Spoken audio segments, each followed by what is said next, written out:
Hello friends, good morning and welcome back.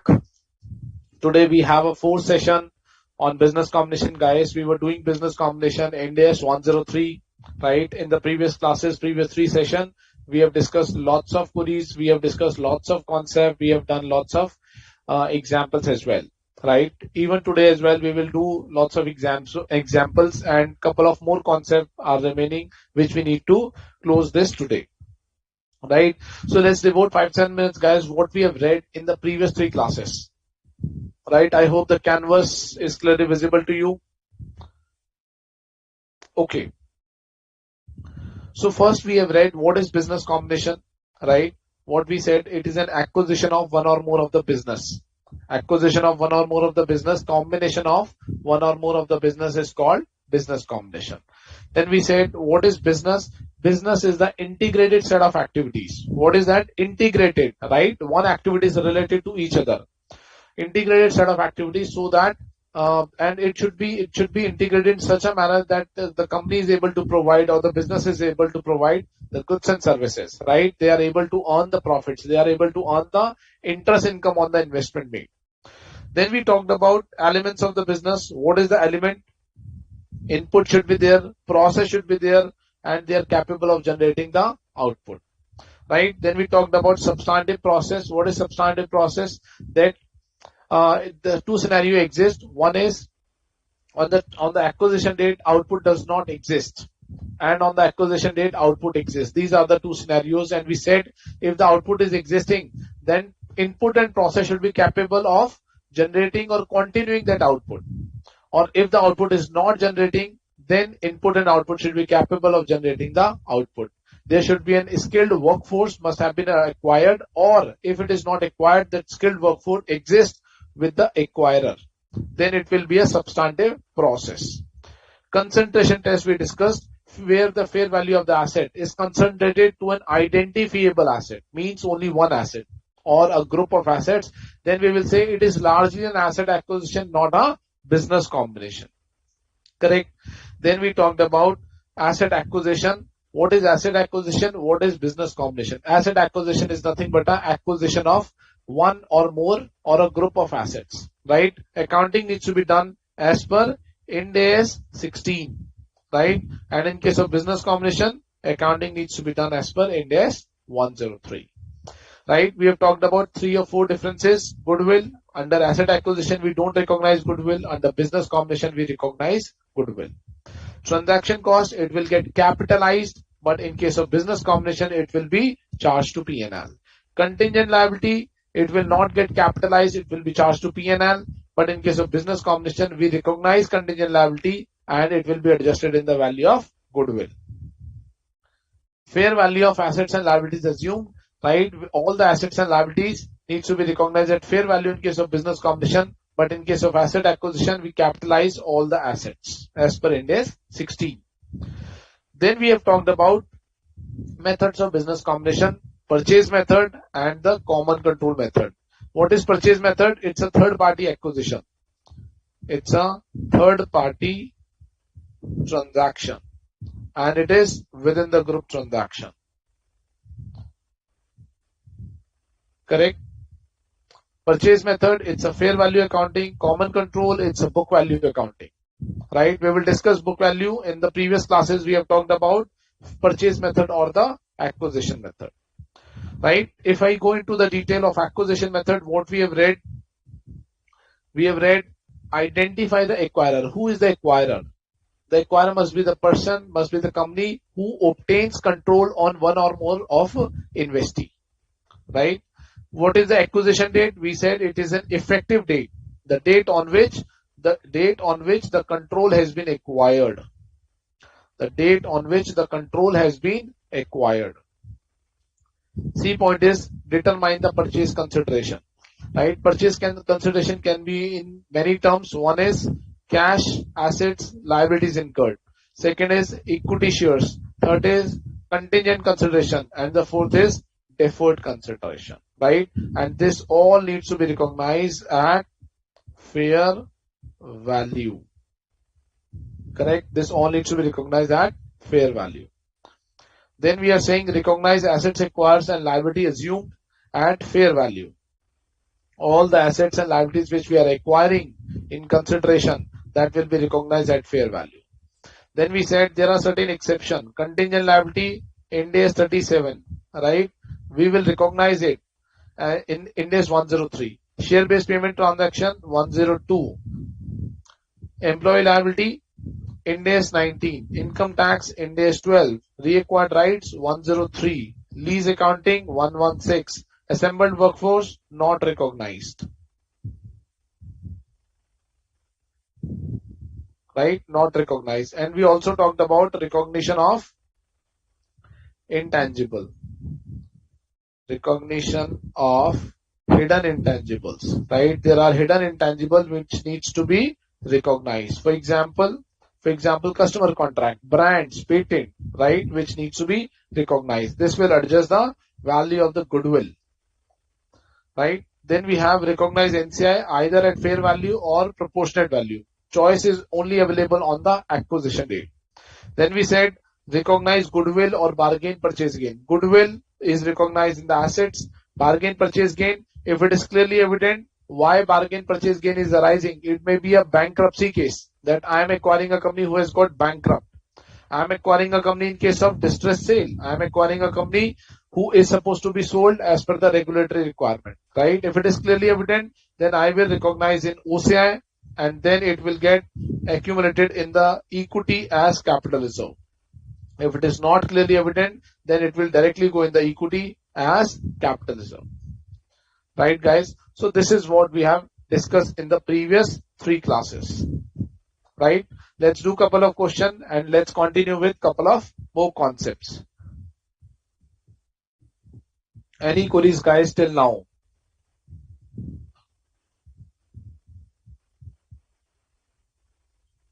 I hope you guys are attending the session.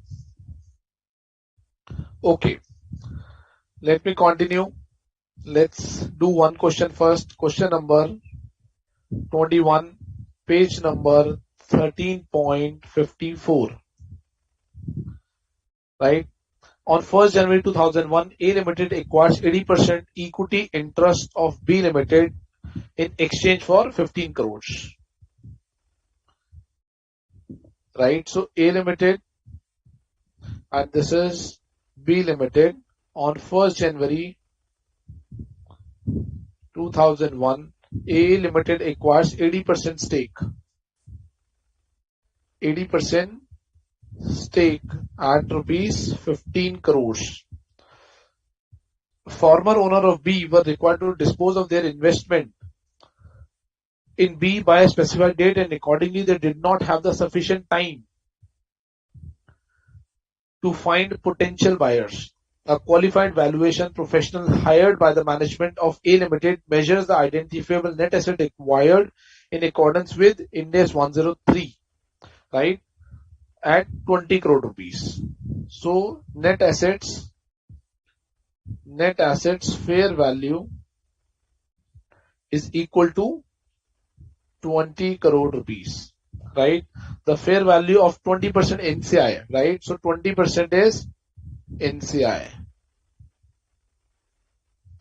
20% is NCI, right? The fair value of 20%, NCI fair valuation of 20% is 4.2 crores. How should A Limited recognize the bargain purchase gain, right? So guys, question is very simple. A Limited has acquired B Limited 80% interest, not 100%, at 15 crore rupees and 20% is NCI. So what we have discussed in case of NCI, NCI can be computed on 2 bases. One is fair value basis and the second one is proportionate basis. Right? What is fair value? NCI fair value is given in the question, which is 4.2 crores. Right? And what is proportionate basis? What is proportionate basis? Net assets at fair value multiplied by NCI percentage. Right? So what is the net asset? 20 crores multiplied by 20% is equal to 4 crores. right? So here we have a choice either to account for at fair value or to account for at proportionate basis, right? Now we need to compute goodwill. Compute or computation of goodwill or bargain purchase gain, right? There will be two scenarios, scenario 1 and scenario 2, where NCI is recognized at fair value and NCI is recognized at proportionate value.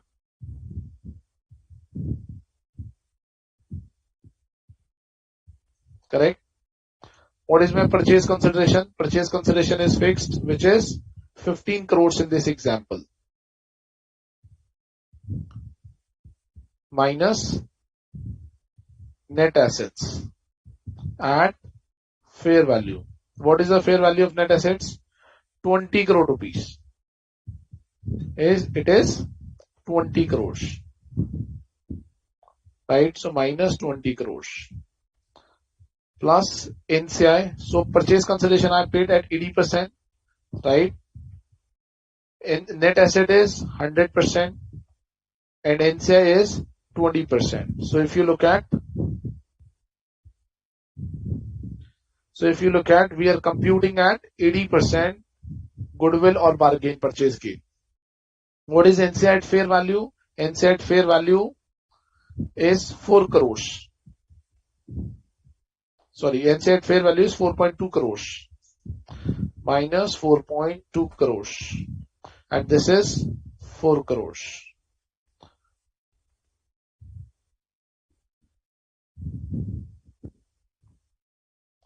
Right? So this will be 1 CR bargain purchase gain, right? And this will be 80 lakhs, and this is bargain purchase gain.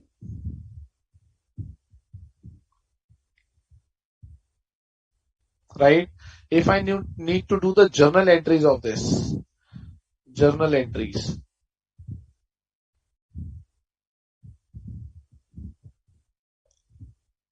Scenario 1. So what I have acquired? I have acquired a net asset at 20. Net asset account debit 20 crores, right? To purchase consideration.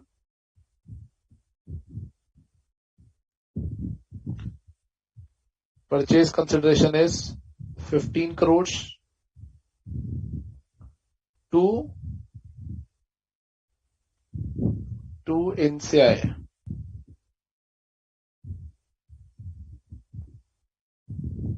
Or I have recognized purchase consideration, I have recognized asset and NCI 4.2 crores. To NCI 4.2 crores. Correct, and bargain purchase gain. Bargain purchase gain 80 lakhs. This will be my journal entry in the scenario 1. And scenario 2, this will be 20 crores. This is 15 crores. This is 4 crores. And this is 1 crores. Right? This bargain purchase gain needs to be recognized in OCI and then in equity. Recognized in OCI, right? And transferred to, or accumulated to, I would say, accumulated to equity as capital reserve. So this will be the accounting, guys, in this particular scenario. Let me know if there is any doubt.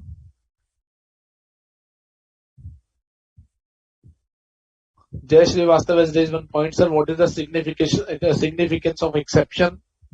Okay, Jay, I have devoted significant time in last class on the significant exception. For contingent liability, we are saying it will be recognized if there is a probability for the outflow of resources and it can be measured reliably, right? However, as per Ind AS 37, it is not to be measured. Share-based payment needs to be recognized at fair value. Employee liability needs to be recognized at fair value as per Ind AS 19. Income tax, deferred tax needs to be recognized on the acquisition of the assets. That means difference between the fair valuation and book value. Reacquired rights needs to be recognized. Lease accounting needs to be done. Right? Assembled workforce is not supposed to be recognized. Right? So these are the exception of the respective standard as well. Let me know, guys, if there is any doubt on question number 21.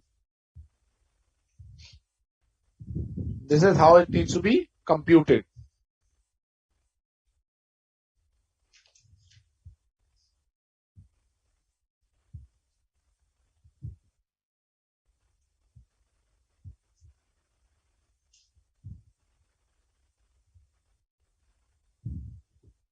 I hope this should be clear. Simple example.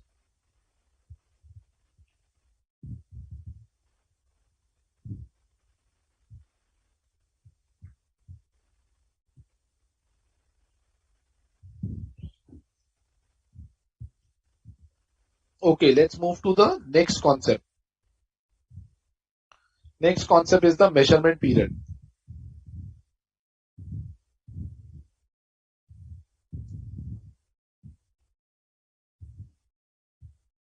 Right? Measurement period.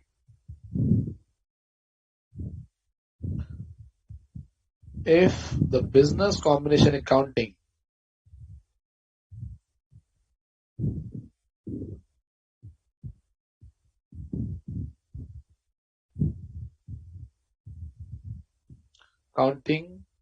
is not complete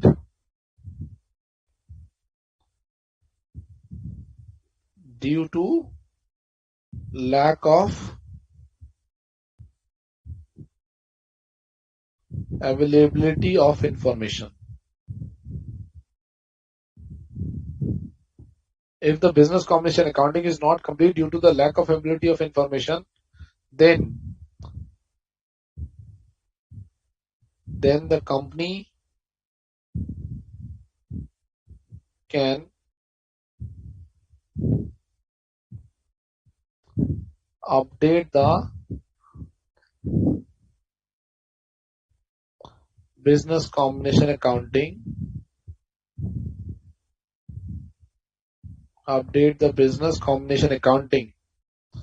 in next 12 months. Right? That means a window has been given of 1 year. 1 year window is given to update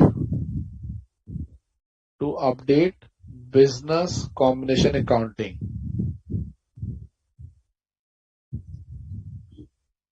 Right? Why this has happened? The objective of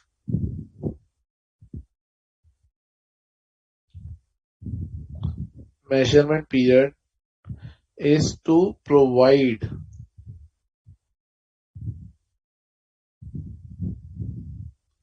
reasonable time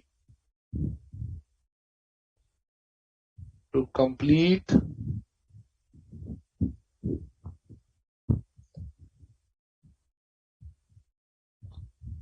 business combination accounting by obtaining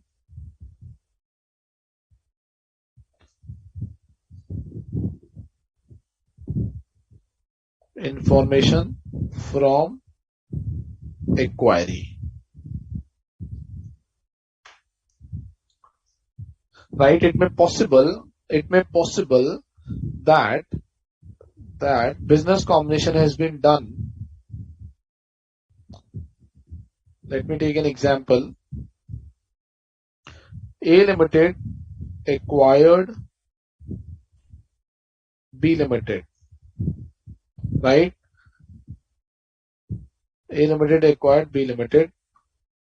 This is 31st March 2022, and let's say this is 15th March 2022, right? Now, in order to do the accounting of 31st March, right? Period is very less. Business combination accounting needs to be done on the acquisition date, and the accounts closure date is this one. And let's say the auditor has put the date 15th May 2022, audit sign off date. This has been decided.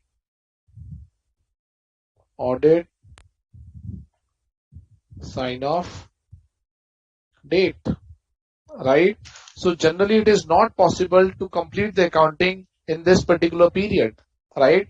That is why 12 months window has been given, so that the acquirer can complete its accounting in the next 12 months, obtain the information from the acquiree and account for the business combination, right? When we are saying update the business combination accounting, that means first of all the goodwill needs to be recognized here, or bargain purchase gain needs to be recognized here. For the next 12 months, if there is any update in the information, this goodwill will get updated. But provided the information needs to exist on the date of acquisition, right?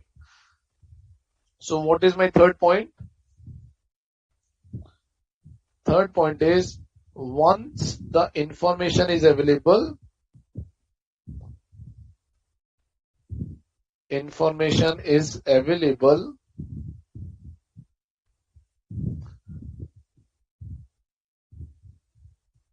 acquirer is required to adjust. Acquirer is required to adjust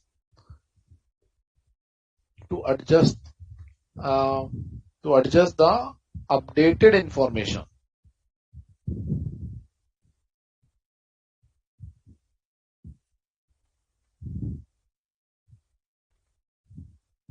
In the value of goodwill,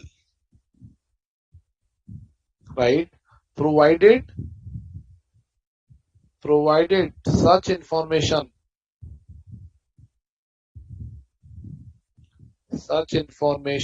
must exist as on acquisition date. Such information or facts must exist on acquisition date, right? Fourth is, any new facts or error identified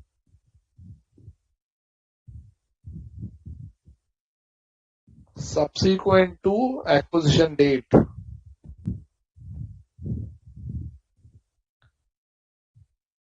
shall not be adjusted in goodwill, right? So those information, those errors, generally what has happened, the company has identified an error which is subsequent to the acquisition date, and by using the method of measurement period, they want to adjust in the value of goodwill because they don't want to show it as an error, right? But that exemption is not available for error. That 12 months window is available only for doing or complete your business combination accounting for those facts which exist on this particular date. Facts must exist on acquisition date.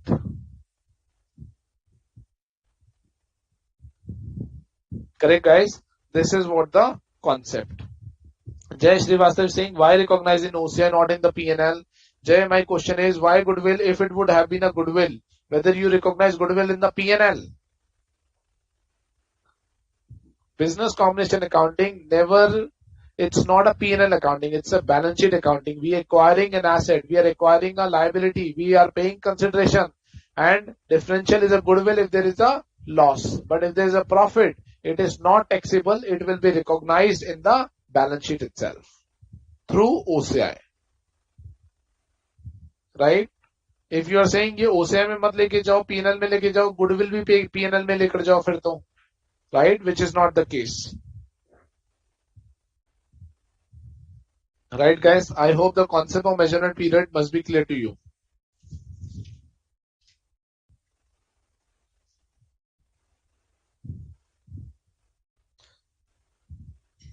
Now he's saying, Jay is asking, sir, what is information? Information means any information related to the acquisition.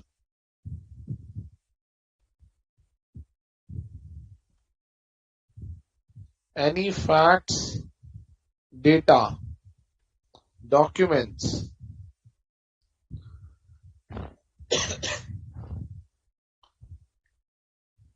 related to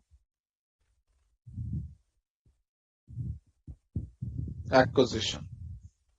Okay, guys, let's do one more question. Question number 22.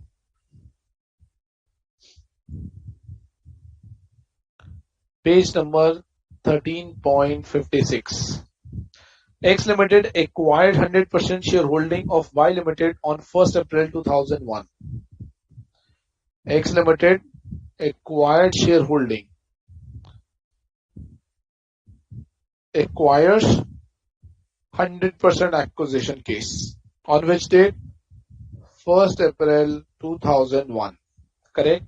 And has completed the preliminary purchase price allocation and accordingly recorded a net asset of 100 million against the purchase consideration. Right? So in this case, purchase consideration is 150 million minus net asset acquired is 100 million. Right? So first of all, there is a goodwill of 50 million. Entity Y. Entity Y has incurred a significant carry forward losses on which the deferred tax was not recorded due to the lack of convincing evidence, which is expected to generate enough. Y Limited has incurred significant losses, carry forward losses, on which the DTA was not recorded. So DTA has not been recorded. Not recorded. Due to the lack of convincing evidence on acquisition date. Okay. However, as on 31st March 22, let's say this is 31st March 2002. Entity Y won a significant contract. Entity Y has won a significant contract which is expected to generate the taxable income, right? New profitable contract. Right? Y Limited has won this new contract which will recoup all the losses. Accordingly, DTA was recorded as on 31st March 22. Now on this particular date, DTA is required to be recorded. DTA is required to be recorded, right? So here Y Limited carry forward losses and no DTA recognized. Recorded, right? Instead of writing here, I should write okay. And this will be the acquisition accounting.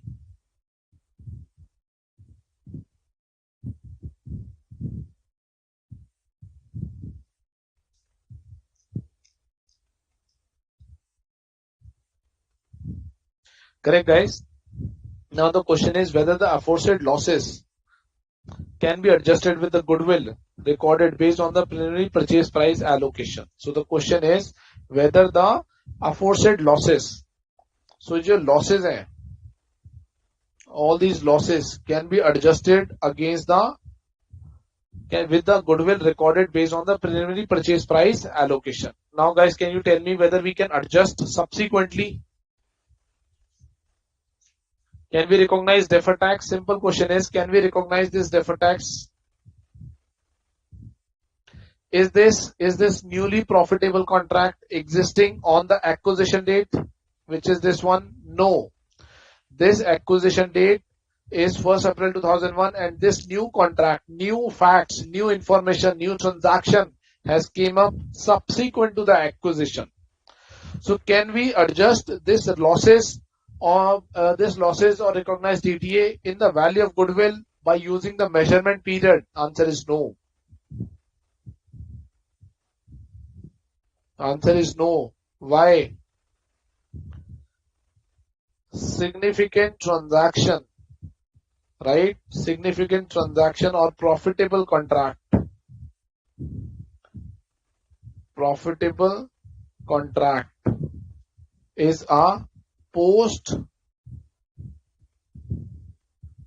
business combination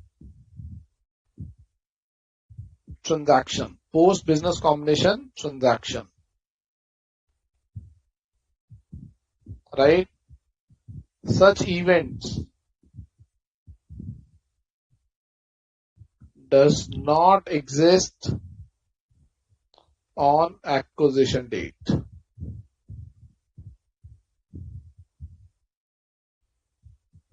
Hence, such losses cannot be adjusted.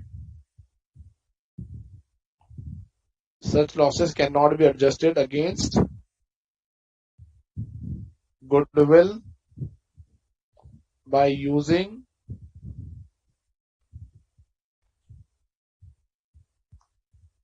measurement period exemption. Correct, guys? We cannot adjust in the measurement period exemption. Are we clear, guys, how this needs to be evaluated? All these facts must have exist or should have exist on the acquisition date. Any doubt in this question, guys?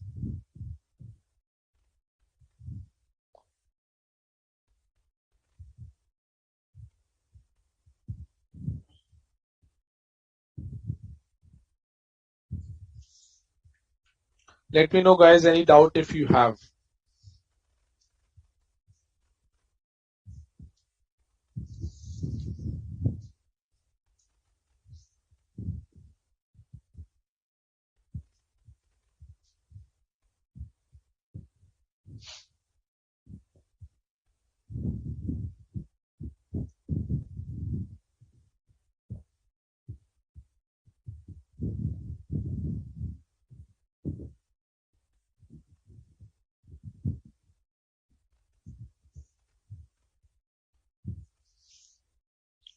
Should we move on, guys? Or let me know if there is any doubt. Waiting for your response.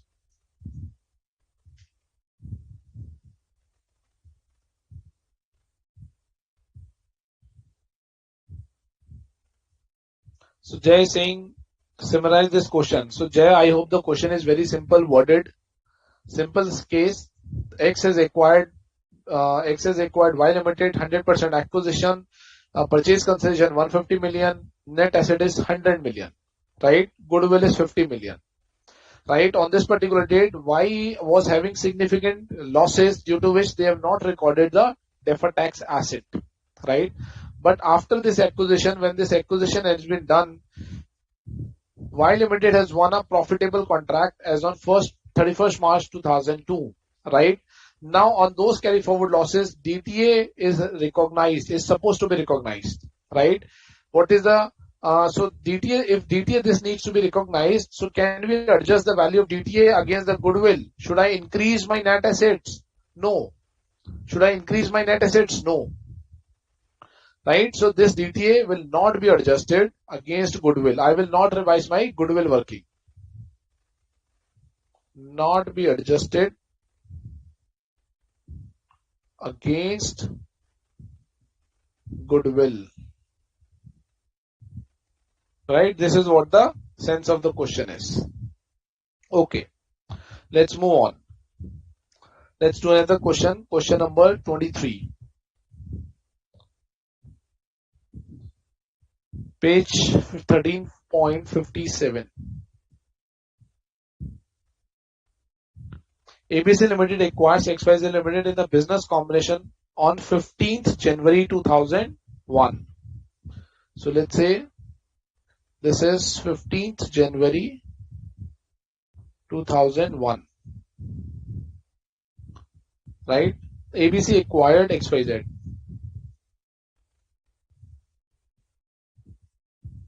ABC acquired XYZ. Sairam is asking, sir, after acquisition, there is required any disclosure for this transaction? Okay. So if DTA is supposed to be recognized, not disclosure, only a normal accounting entry of Ind AS 12 needs to be done, right, on which deferred tax to be recognized. If it would have been the case company is not recognizing a deferred tax, then the disclosure is required. Why? Why the company is not recognizing deferred tax? Right? Or if, let's say, companies are adjusting the value in the goodwill. If, let's say, it would have been the case companies are adjusting the value of DTA in the value of goodwill, then the disclosure is required. But in this case, no. ABC acquired XYZ Limited on 15th January, few days before the date of acquisition, right? Few days before. That means somewhere here. One of the XYZ customers had claimed that certain amount were due by the XYZ under a penalty clause for completion delay included in the contract, right? So एक customer ने claim कर दिया company के ऊपर that certain amount were due by XYZ. XYZ is supposed to pay for the penalty, right? XYZ is required to pay penalty, correct? ABC evaluated the dispute based on the information available at the date of acquisition. This is the date of acquisition. And concludes that XYZ Limited was responsible for at least some of the delays in completing the contract. And based on the evaluation, ABC recognizes 1 crore towards a liability, which is best estimate of the fair value of the liability. So A Limited has recognized this contingent liability in acquisition accounting of rupees 1 crore. So this has been taken in acquisition accounting.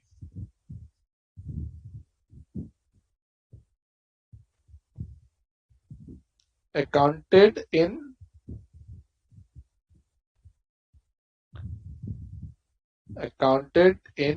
acquisition accounting.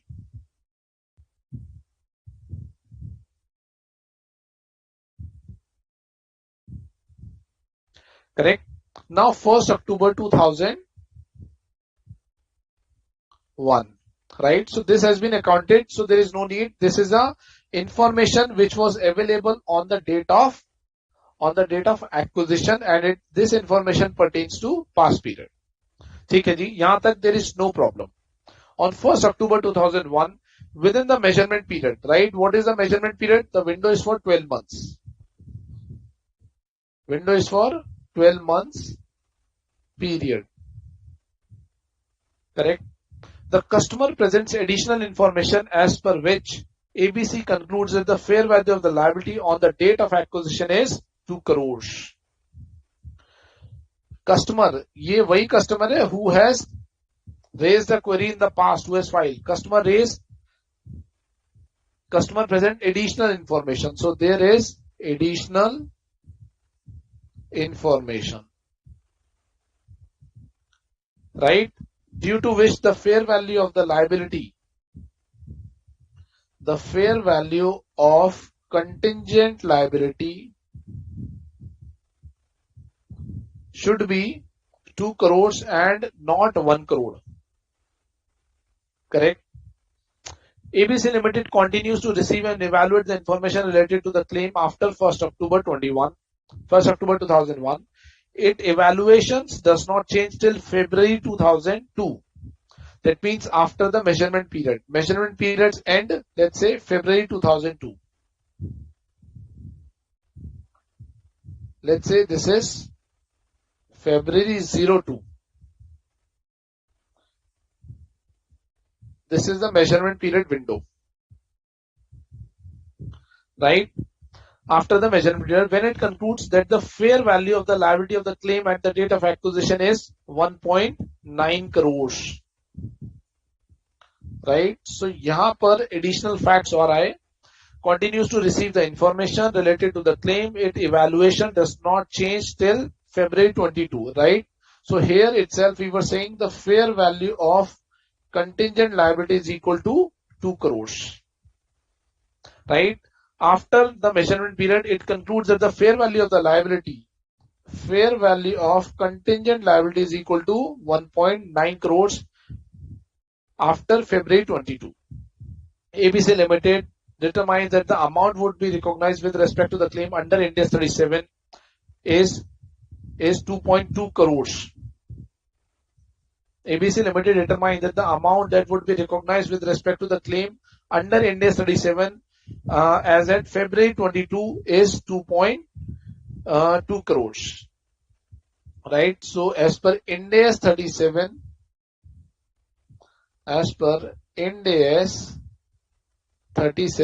the value of liability is equal to 2.2 crores. How should the adjustment to the provisional amount be made in the financial statement during and after the measurement period?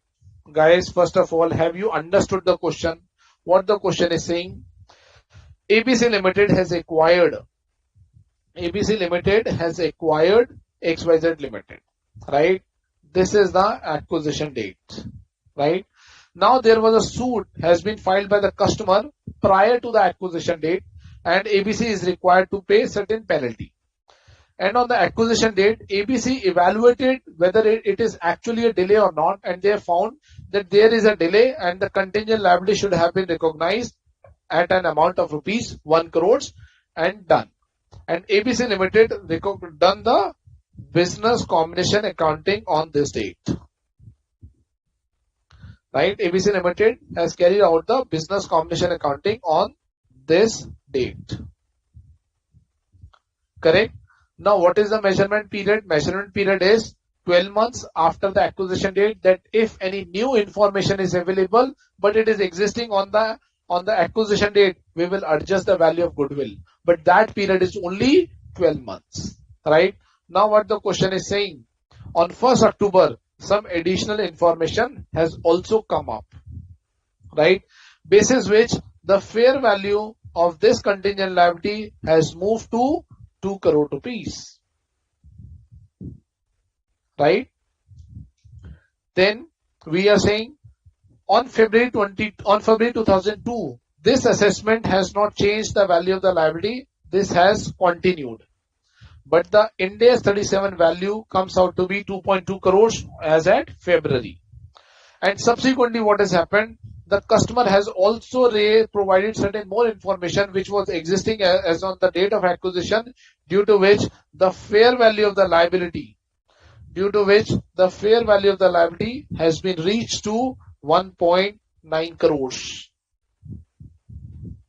1.9 crores. Now the question is asking, how should the adjustment to the provisional amount be made in the financial statement during the measurement period? So during this particular period, what is the adjustment which I am supposed to pass in the value of goodwill? And what is the adjustment which I am supposed to pass after measurement period? After measurement period. Can you guys quickly confirm or tell me what should be the accounting? Are we clear with the question first of all? Are we clear with the question, guys?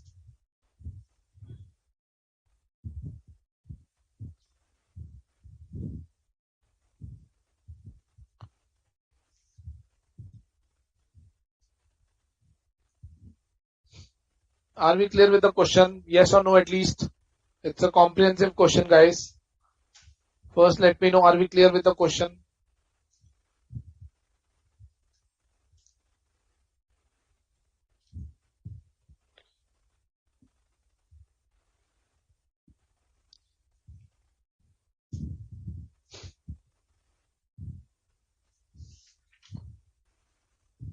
Guys, I'm waiting for your response. Are we clear with the question?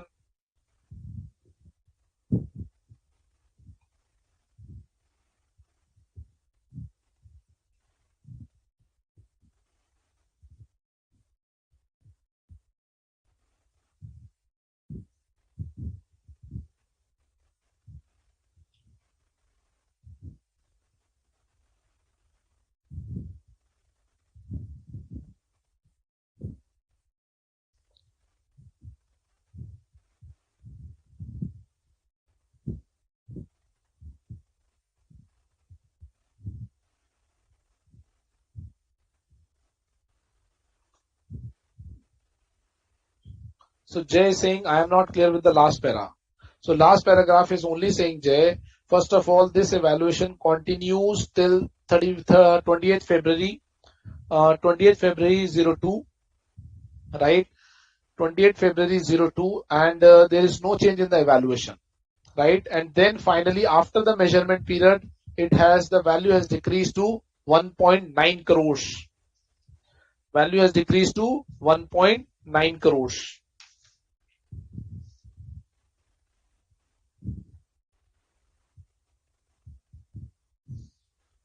Correct? So what should be the accounting in this case? This is what the question is, right?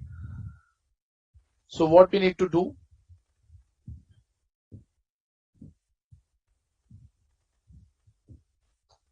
First is as on 15 January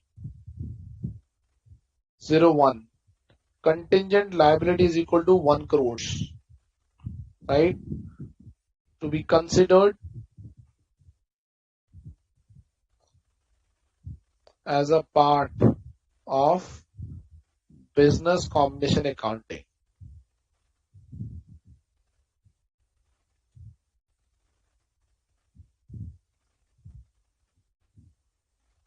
Right? This will be adjusted as a part of the business combination accounting.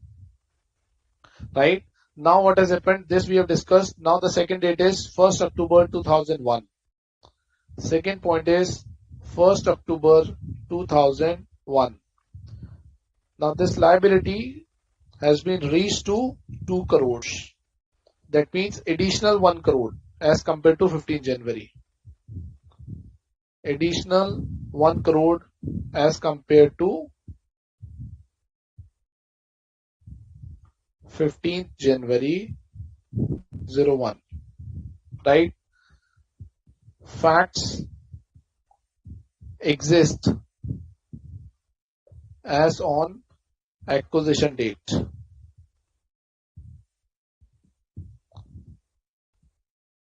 Right? Then information made available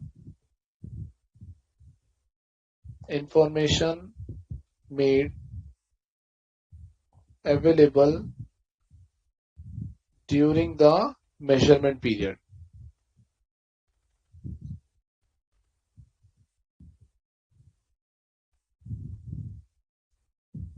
During the measurement period. Right? So additional 1 crore rupees. Additional 1 crores on account of contingent liability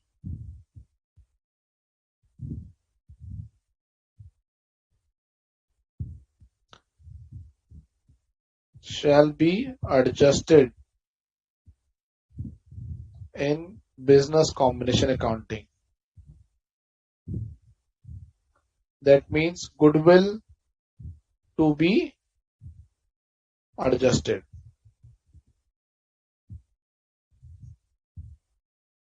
That means goodwill to be adjusted.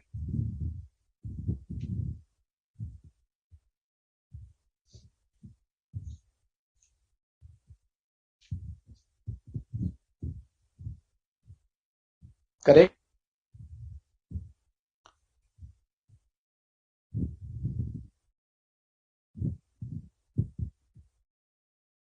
Are we clear, guys, till now? Right? What is my measurement period in this case? 12 months starting from 15th January till 15th January or 14th January 02. Right? What is my measurement period?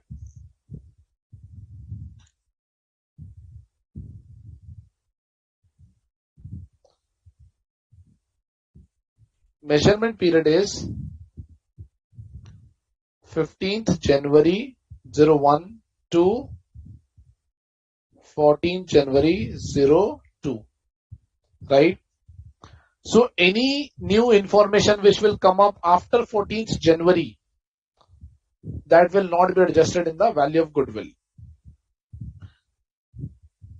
Right? Now the question is saying ABC Limited continues to receive the information and evaluate the information related to the claim after October 01. Its evaluation does not change till February 02 after the measurement period. When it concludes, the fair value of the liability of the claim at the date of acquisition is 1.9 crores.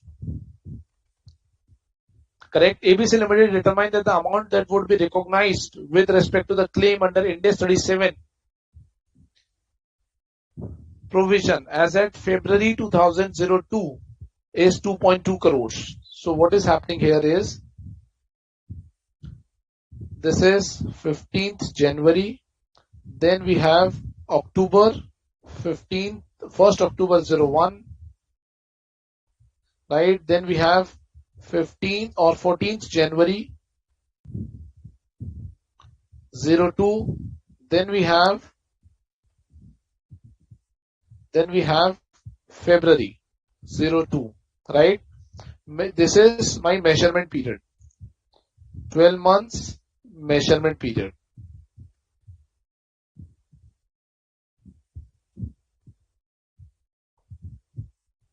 Now the question is saying as of February end, the value as per Ind AS 37, the value is, the fair value of liability is equal to 1.9 crores, and as per Ind AS 37, the liability has reached out to 2.2 crores.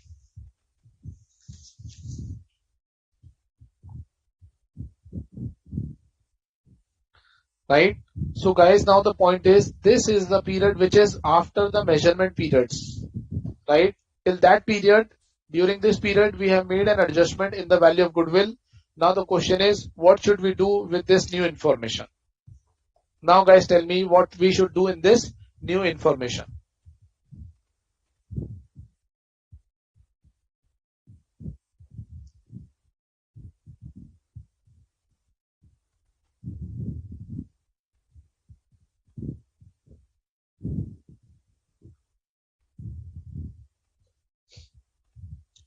Here we have recognized 2.2 crores. 2 crores. Liability is 2 crores. I'm missing something in between. In October, the liability has reached to 2 crores. 2 crores. Now there is an increase in the liability, 2.2 crores, right? So this will be adjusted in the P&L, right? So what is the point? Any change due to new information,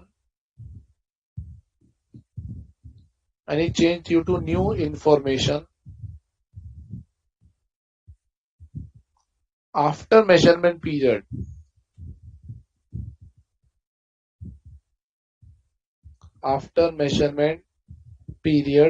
shall be adjusted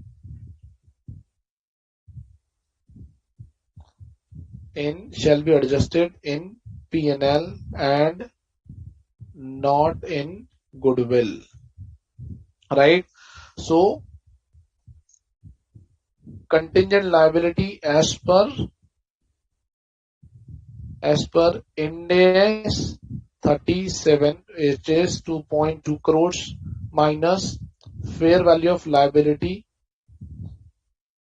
already recognized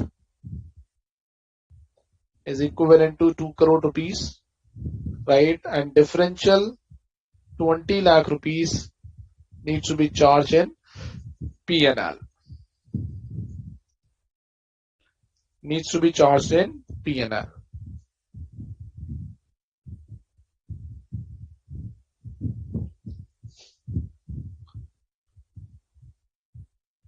Are we clear, guys, how this we need to evaluate?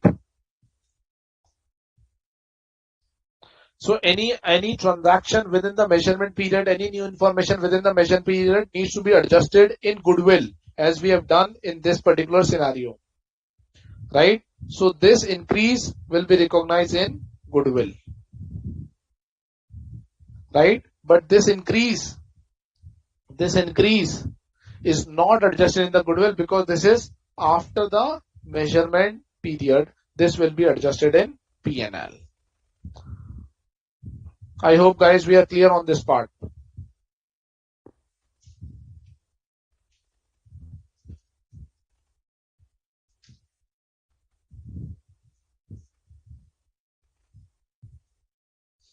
Okay, now let's move on and do one more question. Question number 24. Page number 13.59. Progressive Limited is being sued by Regressive Limited for an infringement of its patent. Right? As of 31st March 2002, Progressive Limited recognized a 10 million liability related to this litigation. Okay. Right? So let's say as of 31st, Progressive recognizes a liability. Right? This is 31st March 2002. Right? So Progressive Limited recognized a liability. Liability kitni? 10 million. 10 million. Correct? What has happened subsequently on 30th June? Let's say this is 30th July, not June, July 02. Progressive acquired the entire equity of Regressive. So Progressive acquired Regressive. Shares of Regressive. Correct? For purchase consideration कितना है? 500 million. On that date, the estimated fair value of the expected settlement of the litigation is 20 million. So ये जो 10 million था, इसकी fair value on this date is equal to 20 million. Estimated fair value of the expected settlement of the litigation is 20 million. Right? So what has happened? एक liability चल रही थी. Right? Regressive Limited has filed a suit on the Progressive Limited for a liability. So due to which they have recognized the liability. Now on this particular date, which is an acquisition date,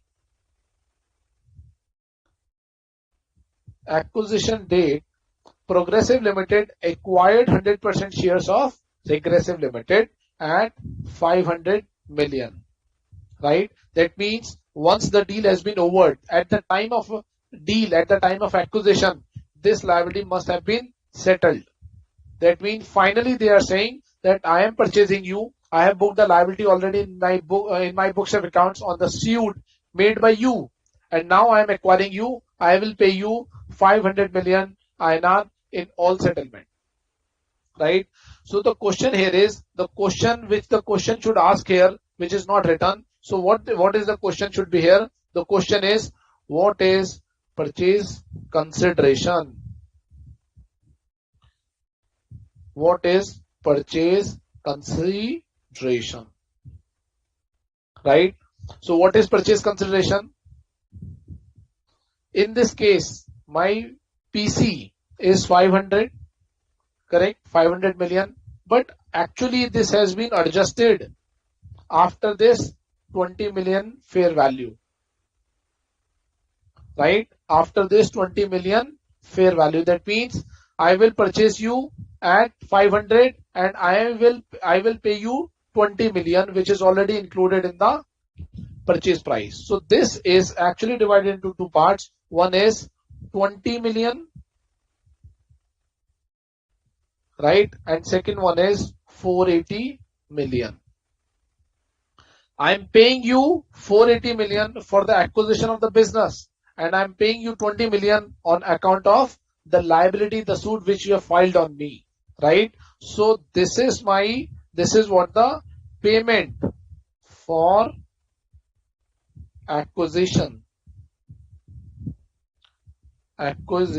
of business, and this is paid for payment for settlement of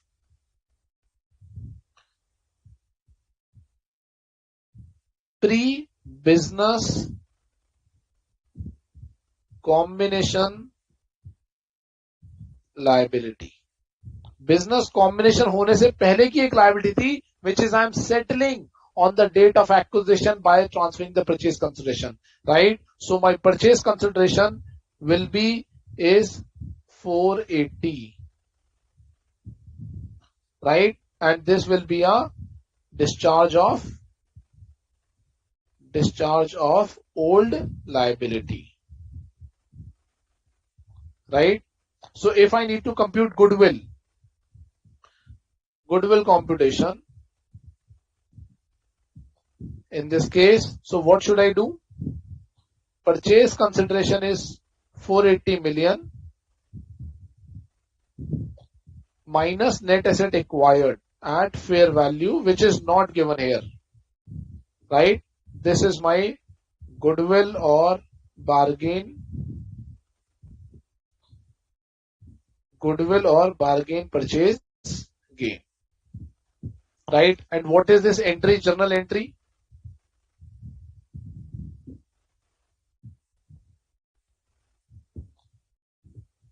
On 31st March, I have recognized a liability, right? So P&L debit, suit filed,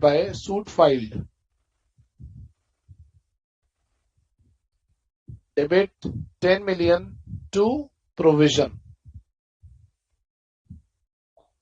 10 million, right?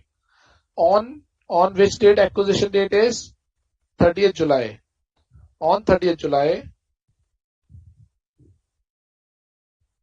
right? Fair valuation of liability.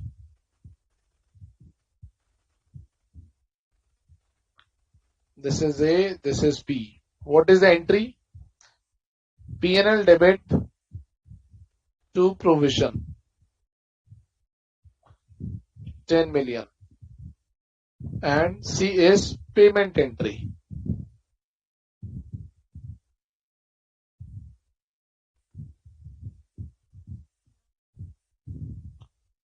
Provision debit 20 million to bank, 20 million, right? So this will not be adjusted in the business combination. Are we clear, guys, with this question?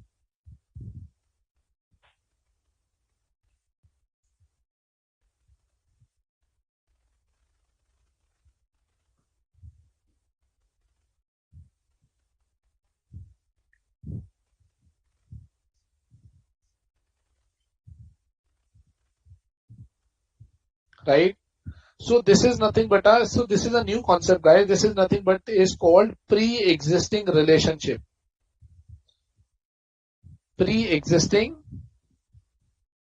relationship. Pre-existing of what? Pre-existing relationship prior to business combination. Prior to acquisition. Right? Example. Suits filed by other company, customers, vendors, right? Franchisee agreement settlement, franchisee agreements. What else? Sale of goods or supply contracts.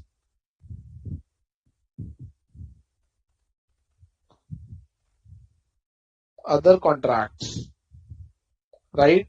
So these are the example of pre-existing relationship. In our example, it was a case of suit filed by other party prior to business combination. What is this period? What is this period? This period is prior to business combination.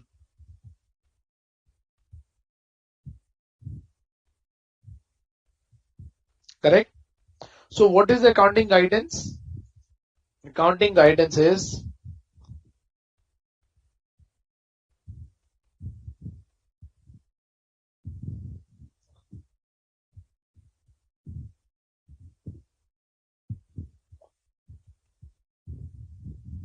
pre-existing relationship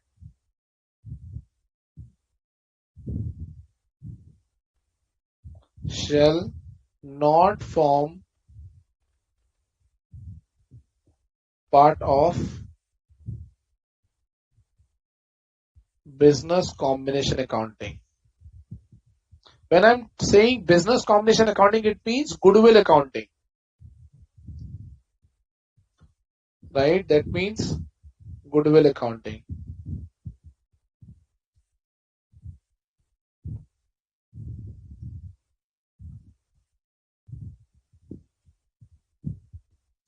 Settlement of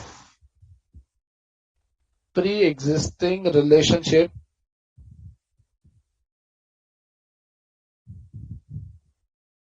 shall be accounted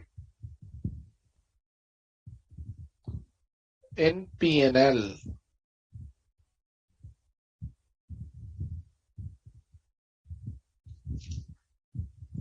Are we clear, guys, with this accounting pre-existing relationship? Yes or no?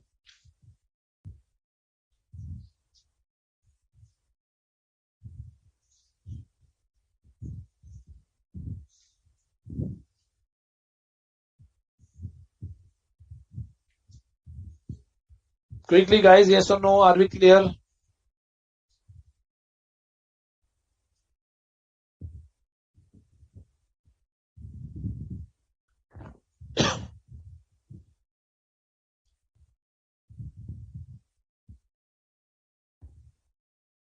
Jay Srivastav is saying journal entry of adjustments.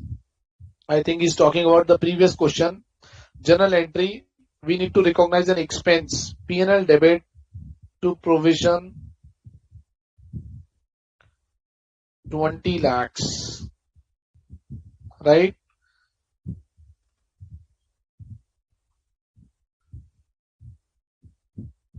And this will be adjusted in goodwill,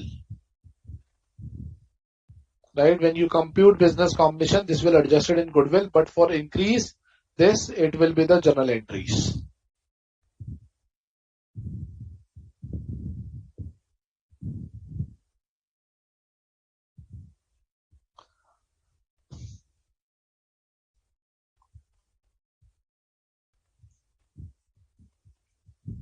Any doubt, guys, in these concepts?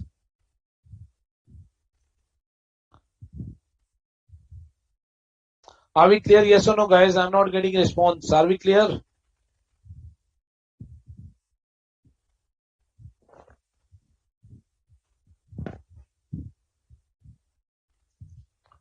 Okay, so Jay Srivastav is saying, sir, whether the fair value of the liability is to be considered as per the Ind AS 37? Yes, because after the business combination is over, I need to account for the provision as per Ind AS 37 only, which is a provisioning standard, right? Couple of probability needs to be considered as per Ind AS 37 only.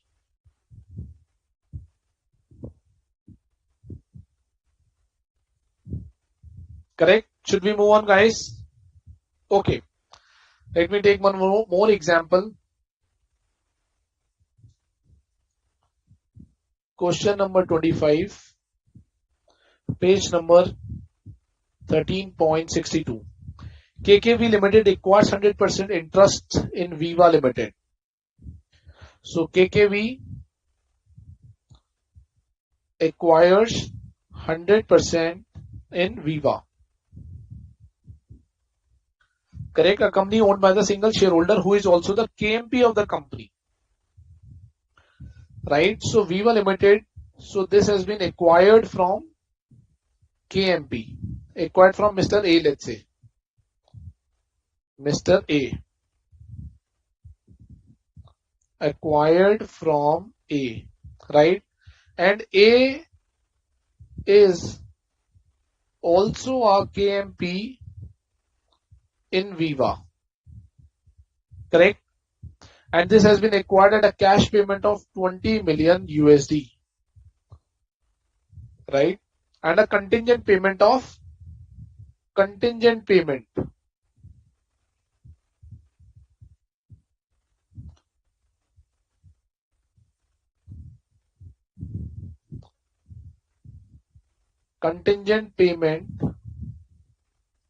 of USD 2 million. The term of the agreement provides that the payment of 2 years after the acquisition if the following condition is met. So cash payment में हमने purchase कर लिया, right? But there is a contingent payment which is to be made after 2 years. This is to be payable after 2 years. If the following condition is met, what is the condition after 2 years? Subject to some conditions. Subject to some conditions. What are those conditions? A, EBITDA margin of the company after post acquisition is 21%. So EBITDA should have reached, what is EBITDA? Earning before interest, depreciation, tax and amortization. Should be 21% after 2 years. 2 साल के बाद EBITDA should be 21%. Only then I will make this payment. Second condition is the former shareholder continue to be an employee. Shareholder shall continue to be an employee with the Viva for 2 years. After the acquisition, no part of the contingent payment will be paid if the former shareholder does not complete. अगर ये नहीं होगा, अगर ये वाली transaction नहीं होगी, if shareholder does not continue, no additional payment will be made.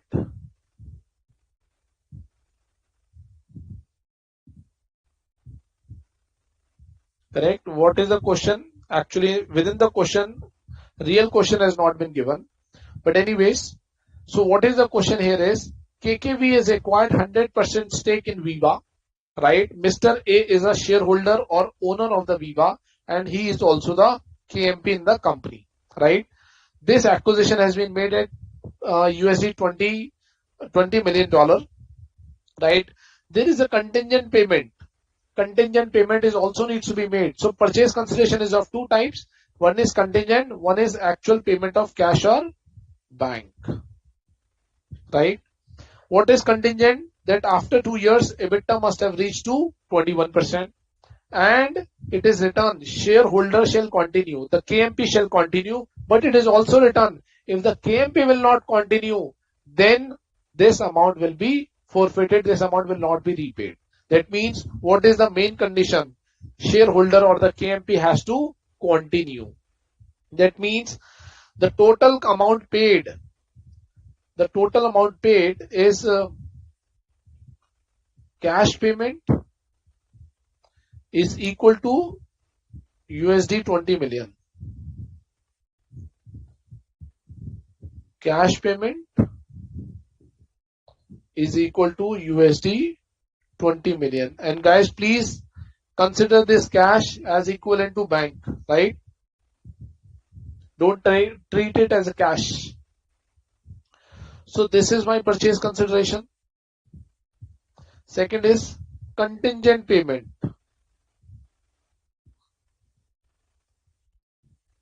of USD 2 million. What is the amount? USD 2 million.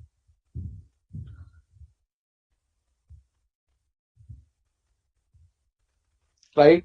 Now the question is, it is actually dependent on KMP to continue. Right? Now guys, just think, is it for the business to continue? Is it for the KMP to continue? This amount is to be payable only if Mr. A, KMP will continue in the organization. So that means this amount which is to be payable, this 2 million USD, this 2 million USD is not for continuation of business, continuation or acquisition of business. Rather, this is paid for KMP to continue, right? So it should be accounted as a purchase consideration. In this case, such contingent liability, such contingent purchase consideration shall be recognized as employee benefit cost. Employee benefit cost and not purchase consideration, right? So if I need to compute goodwill, how to compute goodwill? Computation of goodwill. PC I will consider USD 20 million, right? Net asset information has not been given. Minus net asset, this will come here, and then we will compute my goodwill or bargain purchase gain, right? What will be the entry? Journal entry.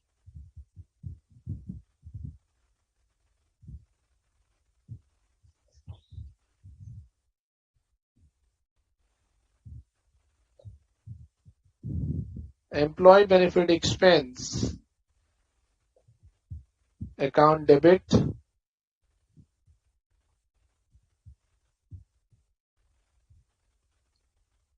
to provision,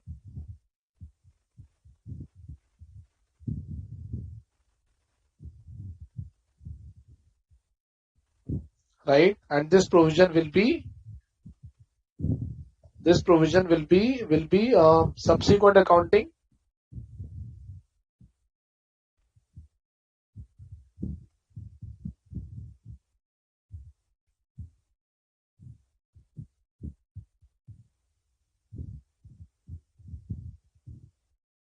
will be re-estimated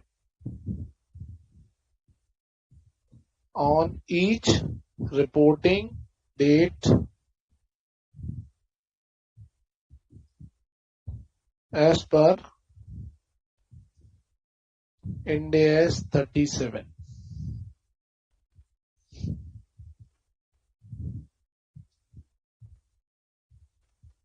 Are we clear, guys? What we are saying is, in this particular scenario, this 2 million, which is based on the continuation of the employee, is accounted as a employee benefit cost and not purchase consideration. These will be the accounting. So Jay Srivastav is saying, is it a share-based payment? No, it is not a share-based payment. Question is not even talking about share-based payment. Share-based payment means ESOP, restricted stock units, employee stock options. It is not ESOPs.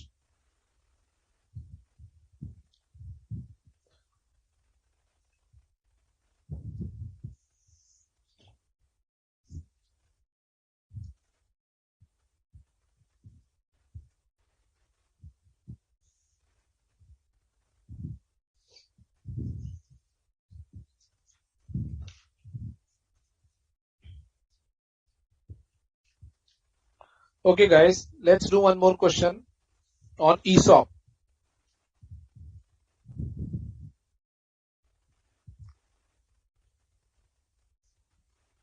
Right? If within a part of business combination, it possible that the old company, acquiring company, has already given the ESOPs to the employees, to its own employees, and acquirer is giving the new employee options, right? So what should be the accounting?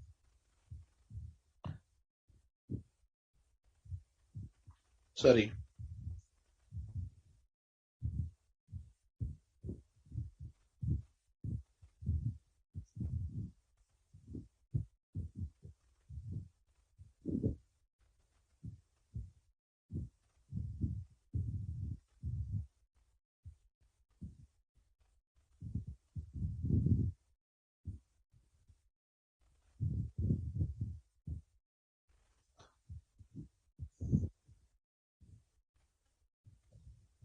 Acquirers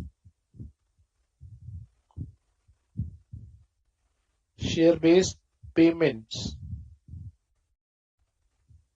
to swap acquirers, share-based payment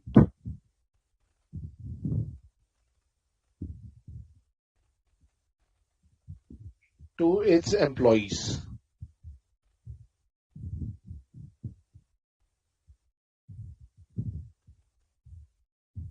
Right?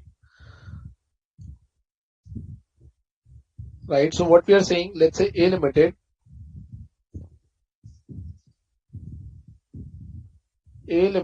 acquires B Limited.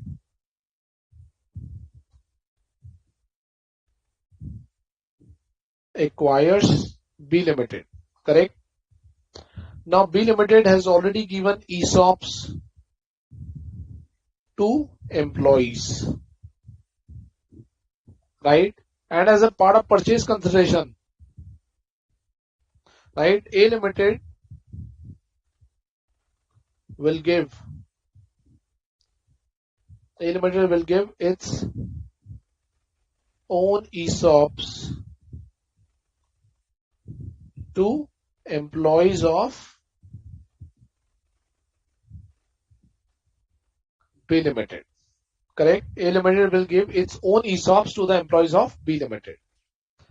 Right?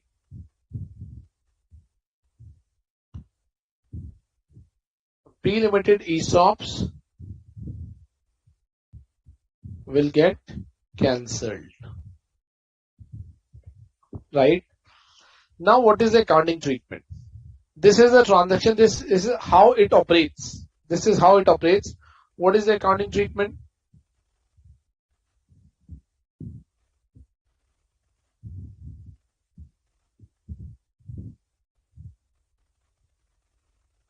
Right?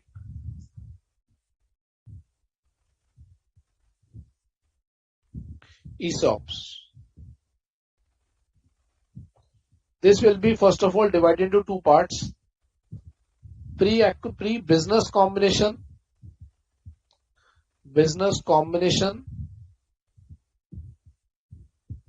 and post-business combination.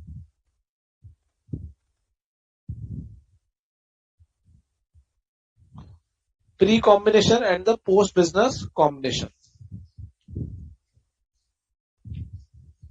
Correct? How this to be computed?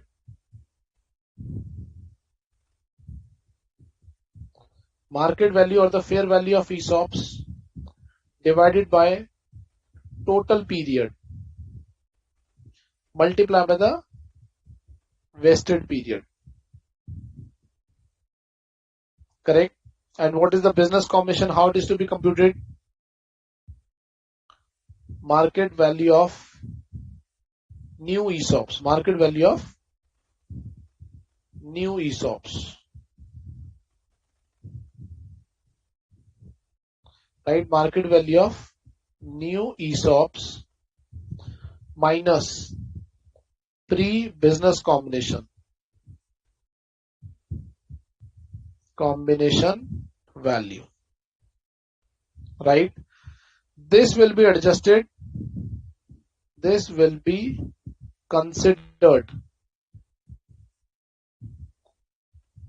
as a part of business combination.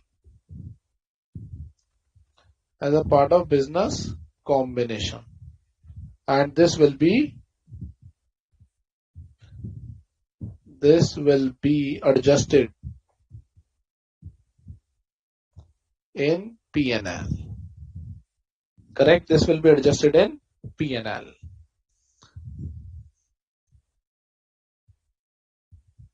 As per Ind AS 102. Right? Okay. This is the concept, guys. Let's do one question to understand this concept. Question 27, page 13.67. Green Limited acquired Pollution Limited. So there is a Green Limited. They have acquired Pollution Limited. Green Limited had to replace the Pollution Limited existing ESOPs The original award specify vesting period of 5 years. Vesting period, original vesting period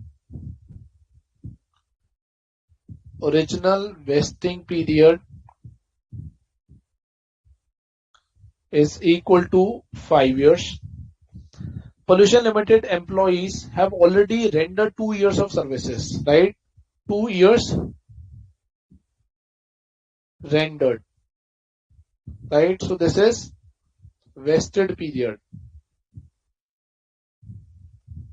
right? Green Limited replaced the original award with its own share-based payment award. Under the replacement award, the vesting period is reduced to 2 years, right? So new vesting period is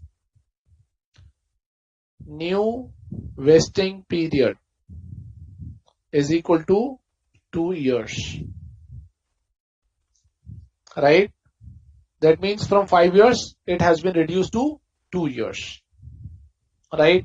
So how to compute the market value of the award at the acquisition date is original award 500, replacement award 600, right? And as the acquisition date, all the awards are expected to vest, right? So we need to compute pre-acquisition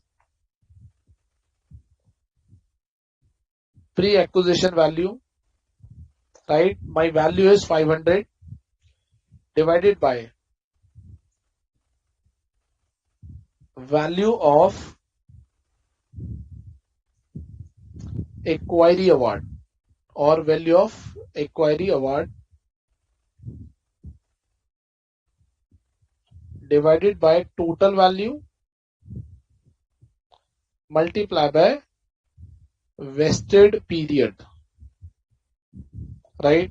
What is the award is 500 fair value divided by, this is the period, not value, divided by 5 years multiply by 2 years. 200 value which we have got. Now what is the post acquisition value?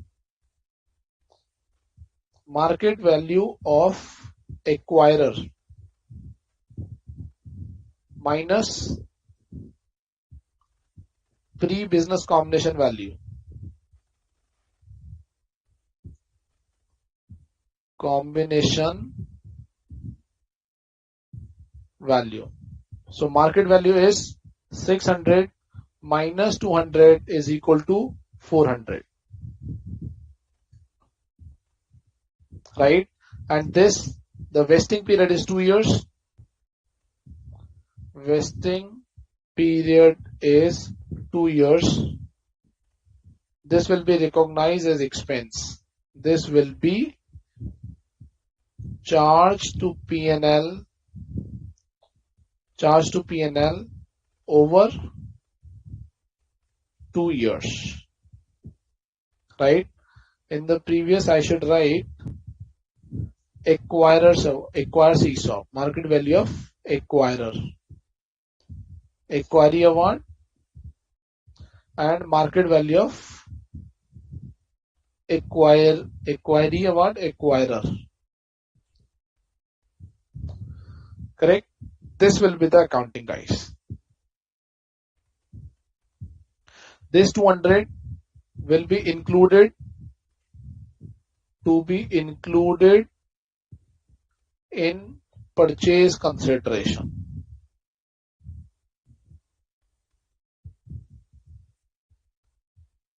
right? And this is to be charged in P&L.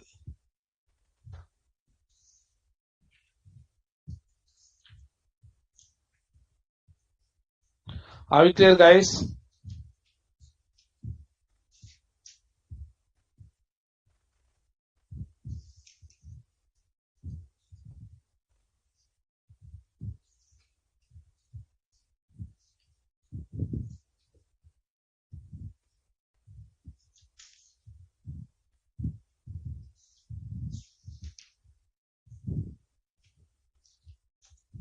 Are we clear? Yes or no?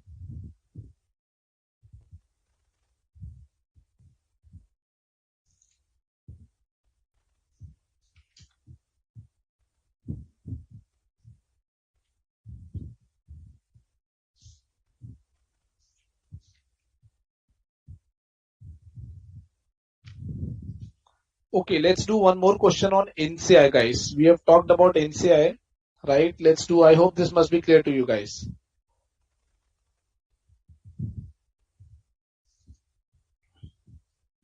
Let's do one more question. Question number 29, page 13.69. Classic Limited acquires 60% ordinary shares of Natural Limited. So Classic Limited acquires 60% of Natural shares of Natural Limited, a private entity, for 97 crores, 97.5 crores. The fair value of the identifiable assets. So fair value is 150 crores. Right? Fair value of the 40% of the ordinary shares. So 60% acquire kare, then 40% is held by NCI. Correct? The fair value of the 40% of NCI. So NCI fair value is equal to 65 crore rupees. Carrying amount of the natural assets, carrying value, right? Net assets at carrying value is equal to 120 crores rupees.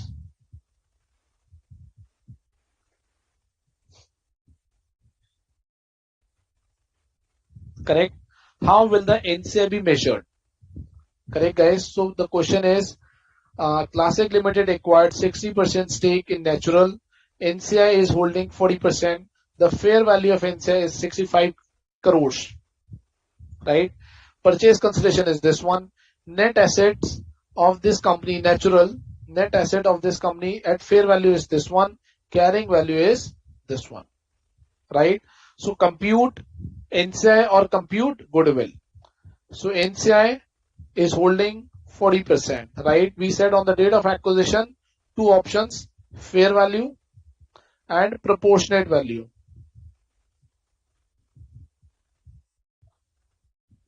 Right? What is NCI fair value?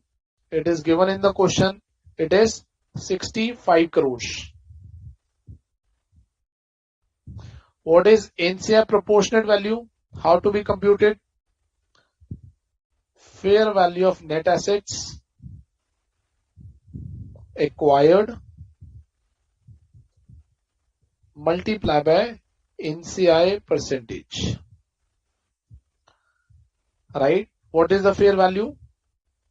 Fair value of the company is 150 crores multiplied by 40%. This is coming out to be 60 crores. So I have an option either to recognize NCI at 65 crores. I have an option to recognize NCI at 60 crore rupees. Correct?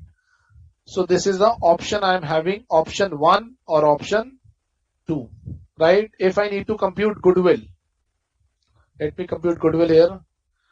Computation of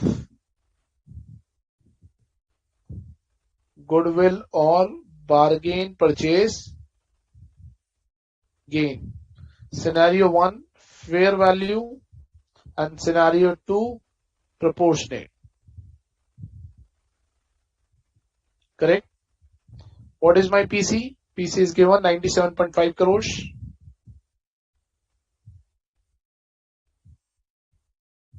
Minus net asset acquired. What is the value? 150 crores.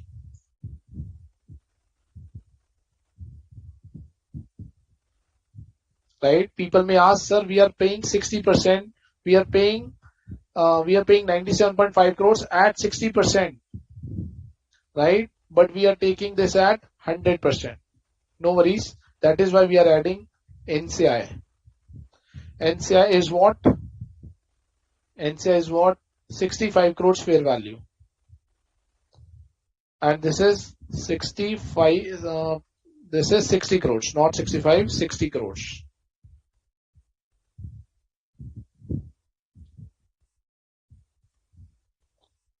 $65 crores and this is 60 crores.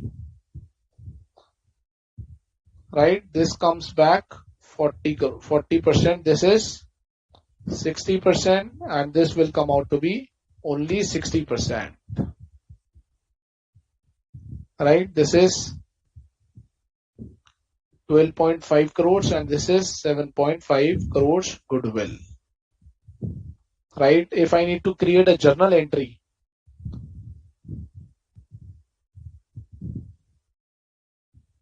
scenario 1, scenario 2, net asset is 150 crores, net asset is 150 crores, 2 NCI, 2 PC, and goodwill debit.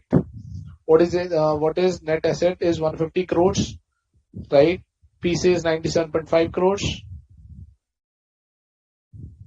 NCI is 65 crores,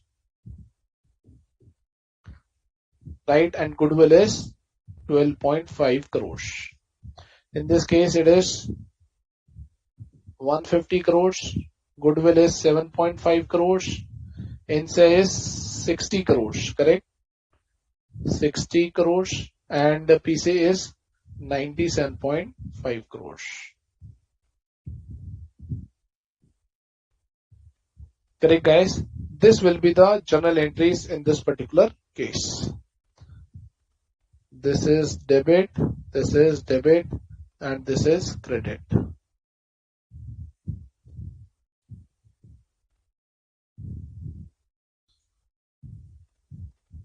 Correct, guys? I hope this must be clear to you.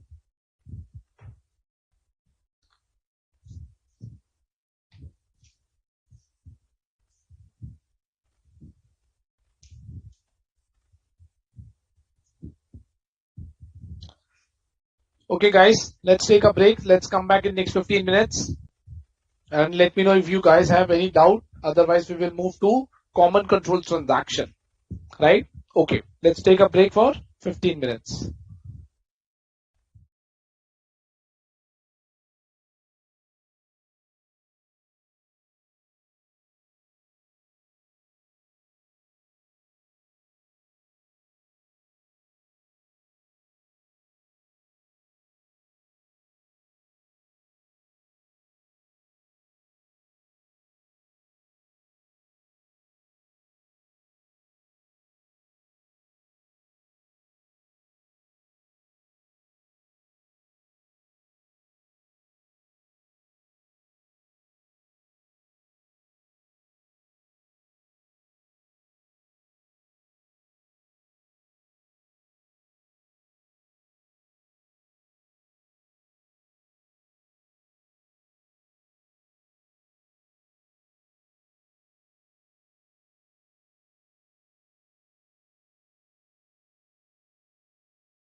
A is acquiring.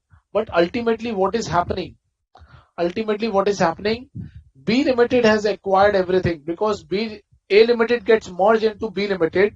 So who is the legal acquirer? Legal acquirer is A Limited. We will say this is an accounting acquiry.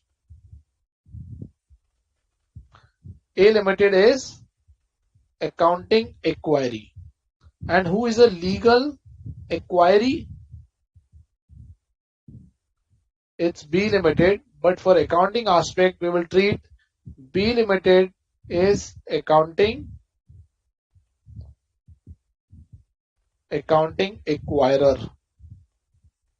Because ultimately you see what is happening. Who will sustain? B Limited will sustain. A ने acquire किया, A merge हो गया, and B Limited will sustain. What is the objective? A is a private company. A objective is to become a listed company. So this is one of the method to become a listed company. So we are saying who is the legal acquirer? A Limited. But for the accounting aspect, it becomes a legal acquiry. Who is the legal acquiry? B Limited. But for the accounting purpose, B is considered to be an acquirer. That means entire business combination accounting to be done. Business combination accounting to be done in the books of B Limited. Right? So that means what is the concept? What is the accounting treatment?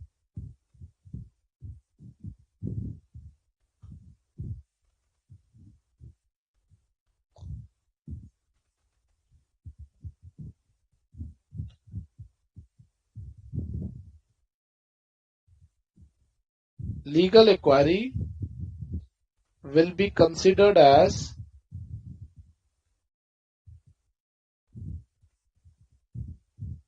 accounting acquirer, right? Legal acquirer will be considered as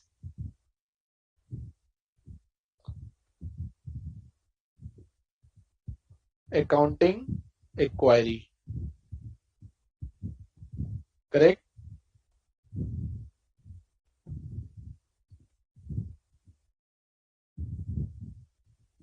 Business combination accounting is to be done in the books of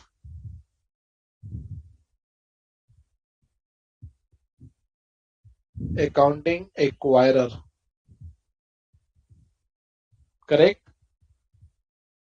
Accounting acquirer. Goodwill to be recognized in the books of accounting acquirer.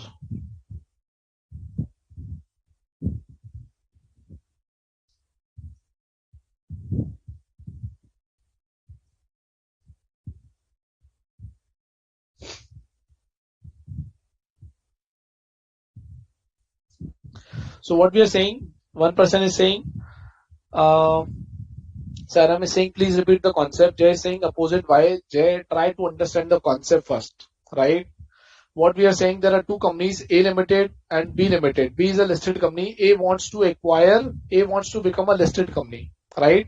A Limited has acquired B, and parallelly or consequentially, A Limited gets merged in B Limited, right? So A Limited ceased to exist. What has happened? A Limited ceased to exist. Cease to exist. B Limited will sustain, right? B Limited will sustain. So ultimately in this transaction, what is happening? B Limited will continue and A Limited cease to exist. So if you do the accounting of A Limited, which is going to be closed or which is going to be merged in the books of B Limited, right? So who is the legal acquirer? This is the legal acquirer, right? And this is the legal acquiry. Correct? As per law, this is correct. But ultimately, what is happening? What is the substance of the transaction? A is ceased to exist and B will sustain. So thereby we are saying A Limited will become a acquiree, accounting acquiree, and B Limited will become a accounting acquirer. So who is the acquirer as per 103? We will do the accounting in the books of acquirer, which is accounting acquirer in this case, right? Rest all the concept of business combination will remain same. All the concepts of business combination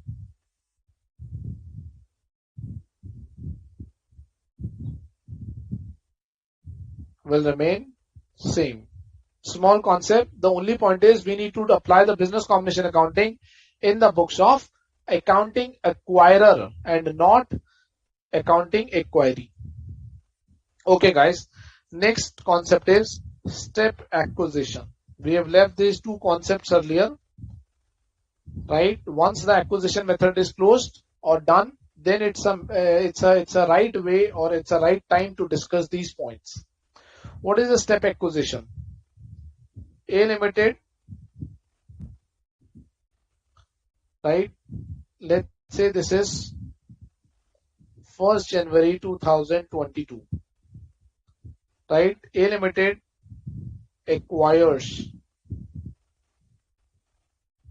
40% stake in B Limited. Correct? 40% stake in B Limited. This is 30th June 2020 and this is 31st December 22. Correct? On this particular day, A Limited acquires additional 20% stake in B Limited, right? And controlled acquired,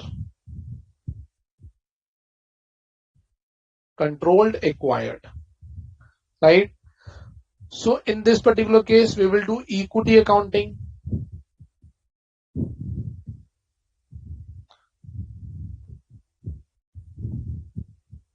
Equity accounting, which we will read under Ind AS 28.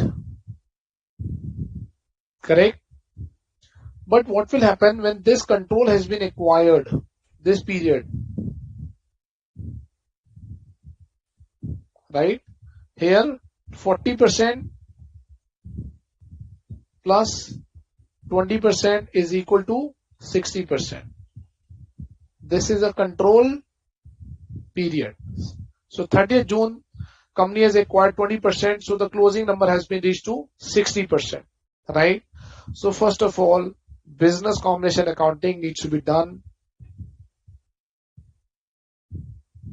Accounting to be done on 30th June.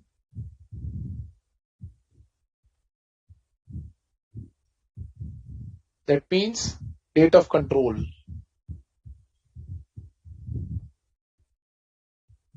Right? Then we need to stop equity accounting.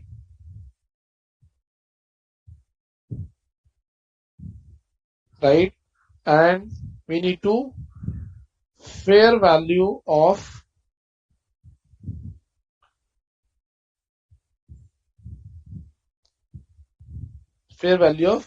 pre-investment, fair value of past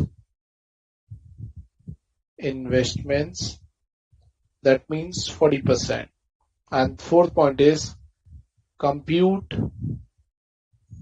goodwill or bargain purchase gain. So when the control has been acquired, this is the critical step. It is a case of step acquisition. That means I am moving one step ahead. पहले 40% था and now I am moving one step ahead. I am acquiring 20%, which is a one step ahead, and thereby I am acquiring control. right? So control has been acquired. How to compute goodwill? How to compute goodwill? Purchase consideration minus net asset at fair value plus NCI at fair value minus fair valuation of in past investments, right? This is my goodwill or bargain purchase gain, right? This is called the concept of step acquisition. I am moving one step ahead and acquiring a control, right? It can be, the another example could be 20% plus here 40%, here 60%. That means additional 20%, control acquired. This is also a case of step acquisition, right? It can be 60%, it can be 60%, it can be 55%, it can be 80%,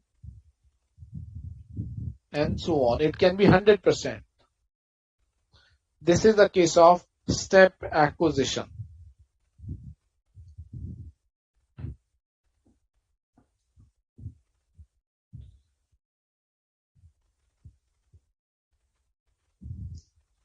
Right, guys? A small concept, reverse acquisition and step acquisition. Okay. Now come to the second method of business combination, common control.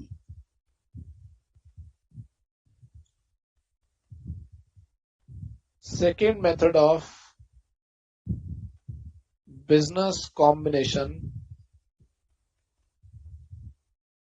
which is common control transaction.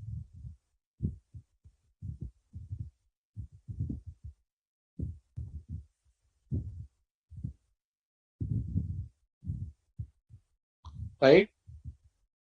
Common control transaction. First of all, this is a carve out from Ind AS 103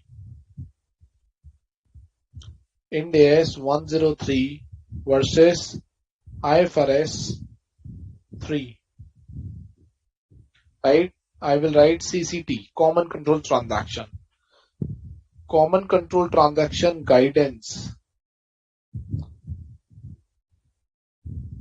does not exist under IFRS 3.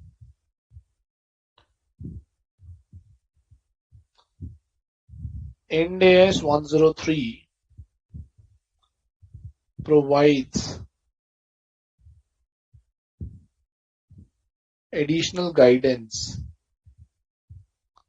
on common control transaction, right? So first of all, it's a carve out.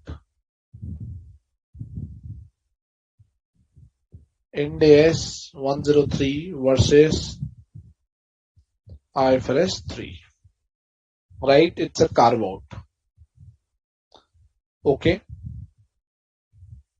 Now the question arises, what is common control transaction, right? Common control transaction, it means, first of all, it needs to be a business combination. It's a method of business combination. It means, first of all, it has to have a business in it. Only then we will say business combination.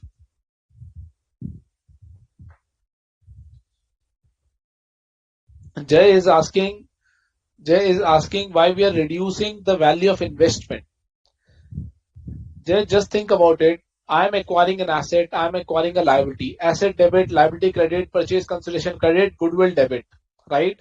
So जो past मैंने investment करी थी उसको मैं fair value करके asset को increase कर रहा हूँ, right? That is why I am reducing to compute the value of goodwill. It is not a, if you think subjectively, right? Why we are reducing goodwill? Why we are reducing fair value of investment? Because I am supposed to do the accounting. I am supposed to do the accounting asset debit fair value, correct? Fair value to liability, fair value to purchase consideration, fair value to bargain purchase gain, to NCI, and here I will debit uh, goodwill, right? These assets include past investment as well. So I'm doing the fair valuation of that past investment. Correct? Okay. So common control transaction is a business combination. Is a business combination in which combining entities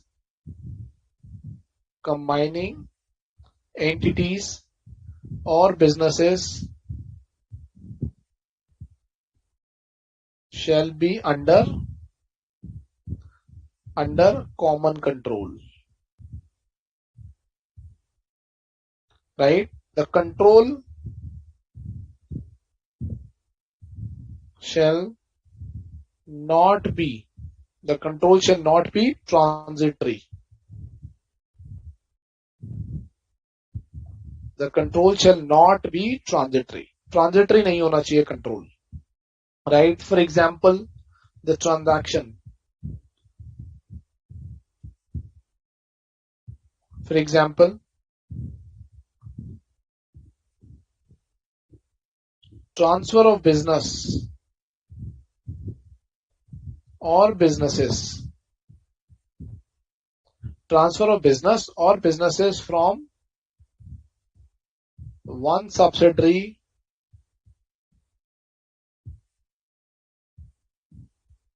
to another. Transfer of subsidiary to another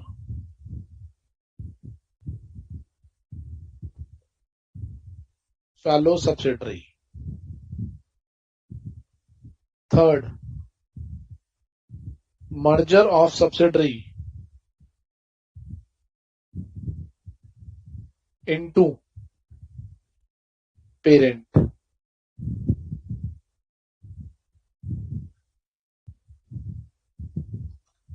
Merger of parent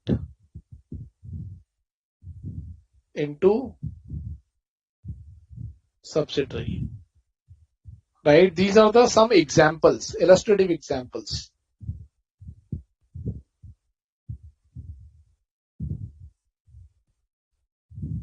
Right? For example, let's say A Limited, B Limited, C Limited. Right? B is having multiple business. Business 1, business 2, business 3. And let's say this business is getting transferred to C Limited. Transfer to C Limited, right? So in this case, what is happening? A Limited is a ultimate holding company.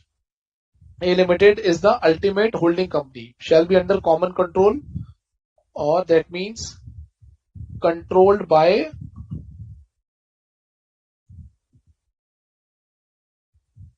ultimate company.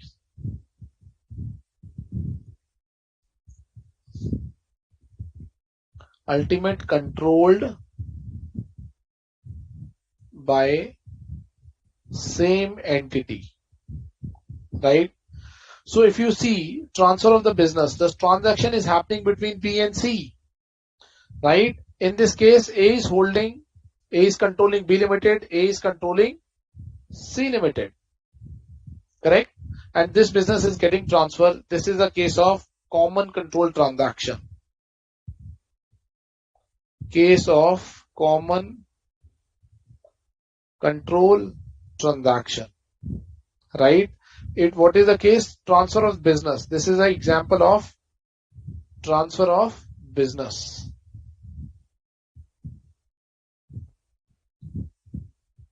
Transfer of business between subsidiary. Right? Next scenario we have talked about transfer of subsidiary to another fellow subsidiary. Transfer of subsidiary to fellow subsidiary. Let's say this is A Limited, this is B Limited, this is C Limited, and this is D Limited. Right? Now D Limited is getting acquired by B Limited. B Limited acquires D Limited. Right? This is 100%, this is 100%, this is 100%. So what is the revised structure? Revised structure. A Limited, B and C. Below B we have D Limited. This is 100%, this is 100%, and this is 100%. This will be a case of common control transaction. This will be a case of common control transaction where both entities are ultimately controlled by same parties. Right? Both the entities are ultimately controlled by same parties. What can be the example of third one? Merger of subsidiary into parent.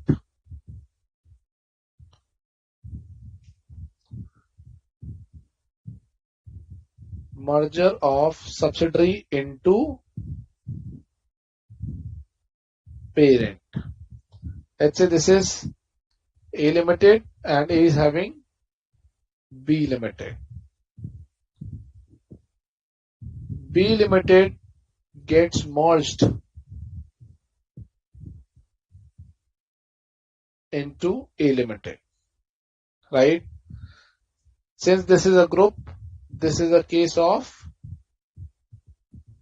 this is a transaction under common control. What can be the other example? Merger of parent into subsidiary. Merger of parent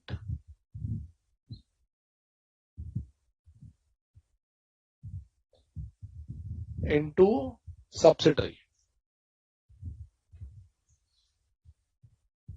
Right? A Limited and this is C Limited. A Limited is getting merged. Into C Limited. Right? What is this? This is again a case of, this is a transaction under common control. Are we clear, guys? What is common control transaction? Where the entities are under the common control, where the entities are ultimately controlled by same parties. That is called a common control transaction. Any doubt in this? Right? So common control transaction includes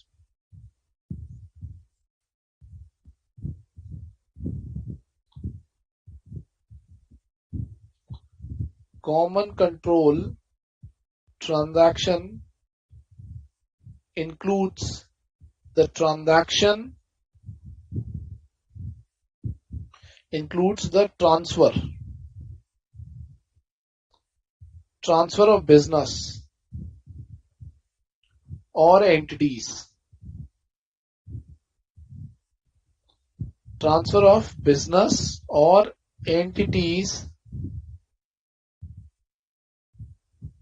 between the group or subsidiaries.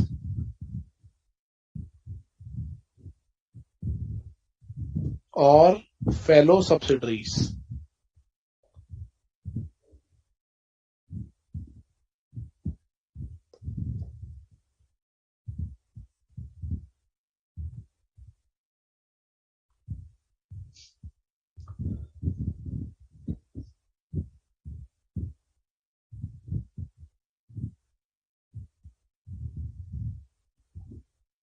So Jay is saying, in this case, what will happen? Only C Limited will exist.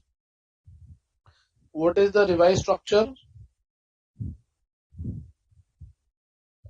C Limited only, right? So we need to do the business combination accounting, right? Business combination accounting under common control is it's not a fair value accounting, it's a book value accounting. Transaction cost, if any, charged to P&L, no investment, correct. You are correct, Jay. That needs to be accounted for.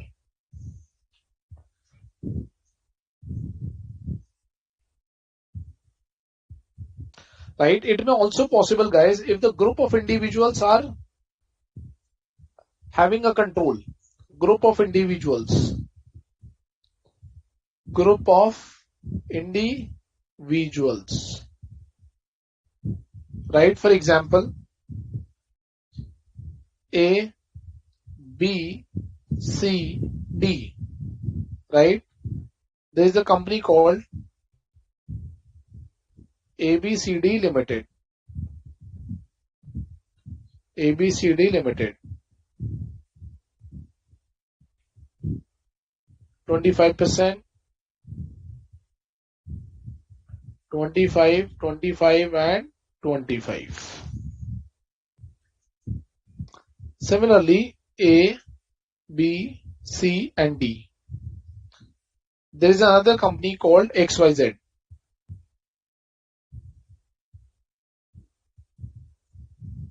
Right?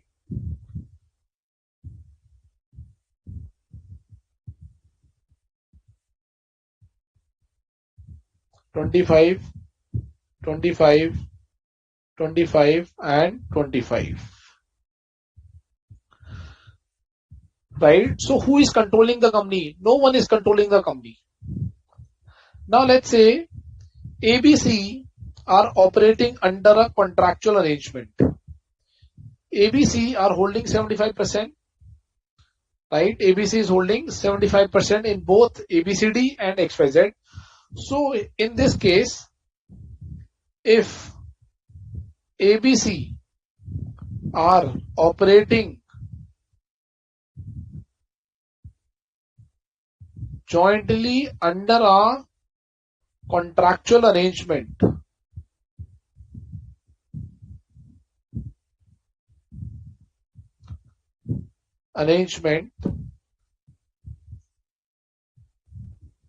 right, then any transaction between ABCD Limited versus XYZ Limited. Any transaction means business combination transaction. Business combination transaction between ABCD versus, not versus, and XYZ Limited are under common control. Are under common control transaction. Right? So if it is a case of group of individuals, so A, B, C are individuals. These are individuals.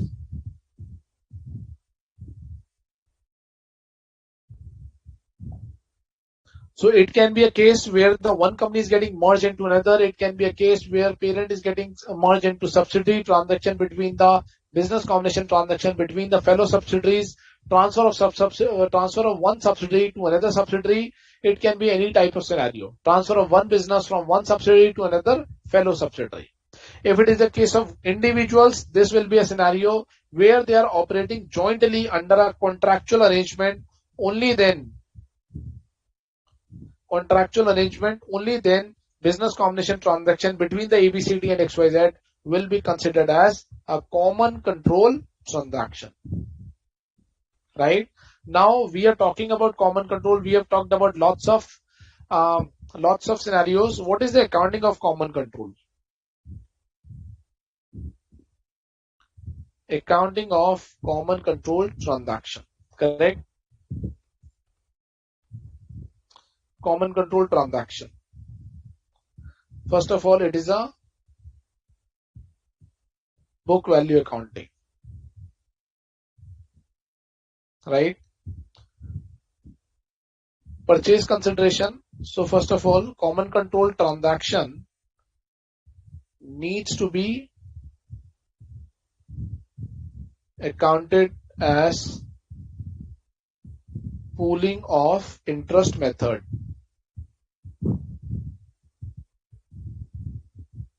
Pooling of interest method. Second, purchase consideration to be recognized at fair value.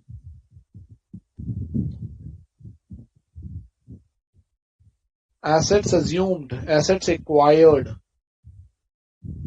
or liability assumed.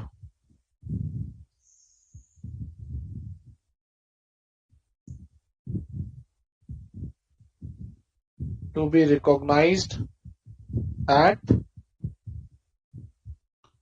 book value. Right? Fourth, no hidden intangibles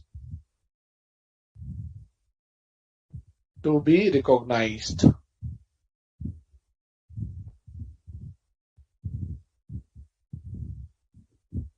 Fifth, no goodwill is recognized. That means the difference between purchase consideration and net assets acquired. Purchase consideration and net assets acquired shall be recognized as capital reserve. Right? For example, purchase consideration is 100 crores. Net asset acquired is 80 crores. So 20 crores is not goodwill, it is capital reserve.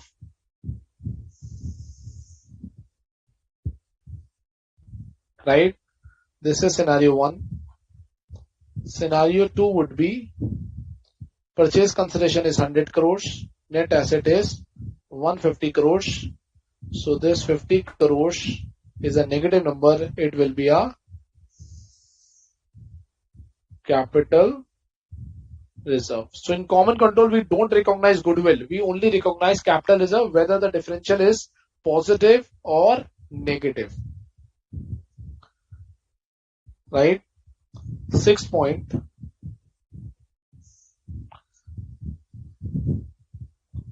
Identity of the reserve. Acquired shall be maintained. For example, debenture redemption reserve.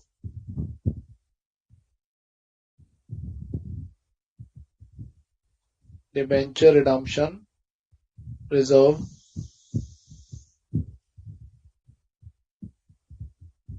security premium and etc. So Jay is saying in common control there may be no outflow of resources since the owner are same. It may or may not be. It may or may not be. It may possible, Jay. For example, one business is getting transferred from D to B. So B is supposed to pay consideration to D. Right? It is a management choice.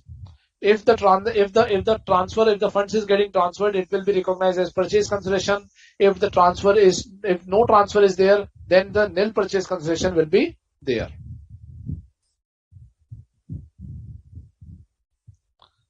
Right?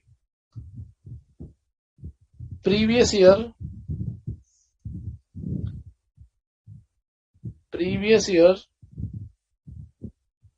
needs to be restated as if the business combination has occurred on the opening of the comparative period. Opening of comparative period. However,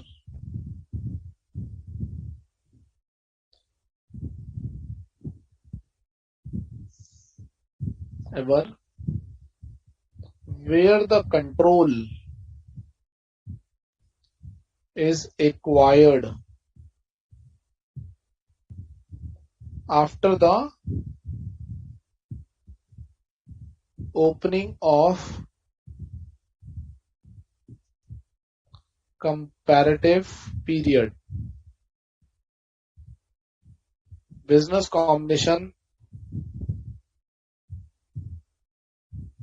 accounting to be done from that date.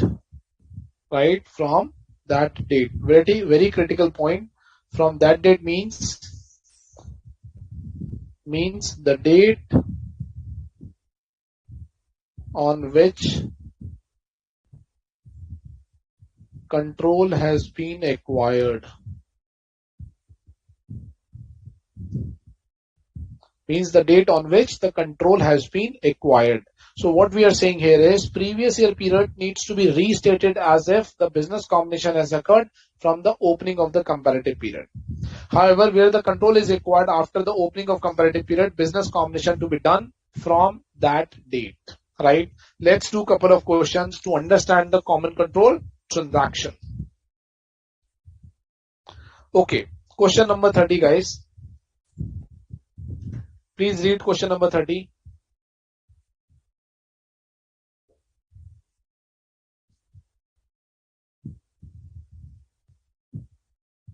Page 13.78. X Limited, the ultimate parent of the large number of subsidiaries. Right? So structure has been given on the next page. Reorganizes the retail segment. So let me draw the structure. X Limited, Y, Z, M and others. Y Limited, Z Limited and M Limited, and the third is other subsidiaries.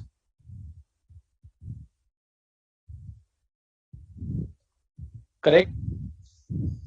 Now this is after reorganization.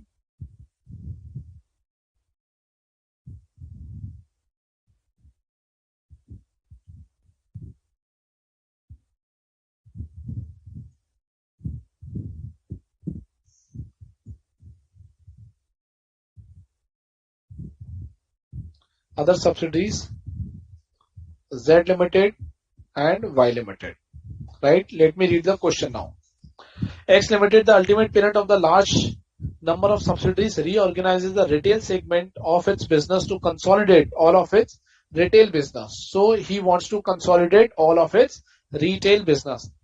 Under reorganization, Company Z, a subsidiary and biggest retail company in the group, acquires Company X. Acquires Company's X shareholding in one of its subsidiary. Right? Company Y. So this is acquiring Company Y. This is acquiring Company Y by issuing the shares to Company X. After the transaction, X will directly control the operating and financial policy of Company Y. Right? So this is the reorganization. Earlier it was like this. Now it was like this. The question is whether it is a common control transaction or not. what we need to see, prior to the combination, who is controlling? Prior to the combination, who is controlling Y and Z? X. After the combination, who is controlling? X.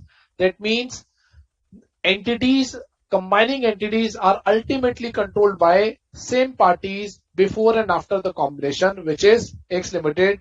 Then it is a case of common control transaction. Right? Both parties are ultimately, both Y Limited and Z Limited are ultimately controlled by X Limited before and after reorganization.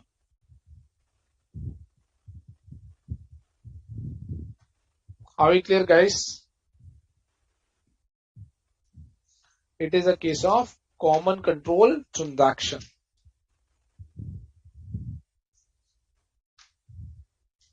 Okay, now let's take another example. Question number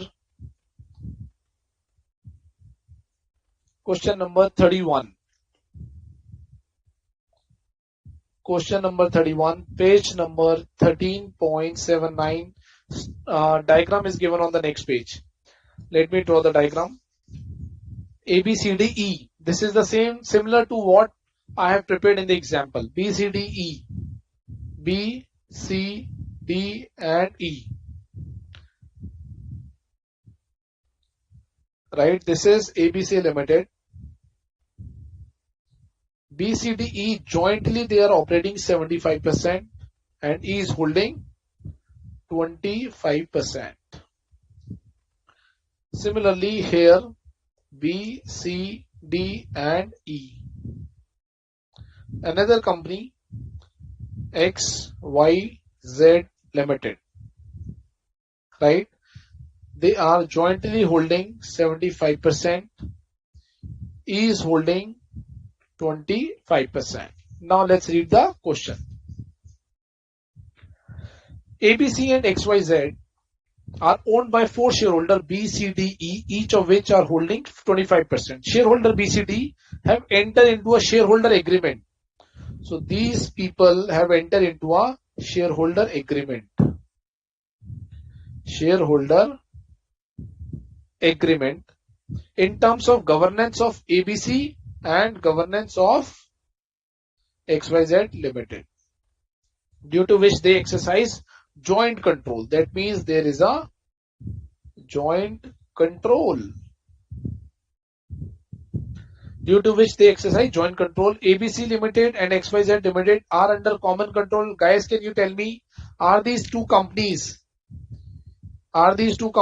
under a common control transaction? Yes or no? Quickly.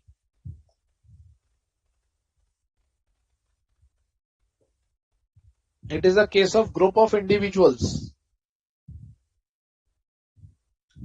Group of individuals.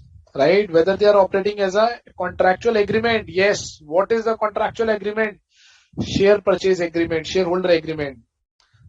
The ABC and XYZ are under common control. Correct, guys? They are under common control. This is what question number 31. Let's move to question number 32. Okay. Now question number 32. ABC Limited and XYZ Limited are owned by 4 shareholders B, C, D, E and each are holding 25%. The same example of the previous one. Right? ABC Limited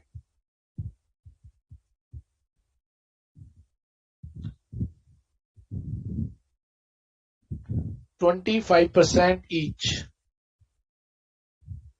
Right? Similarly, here B, C, D and E.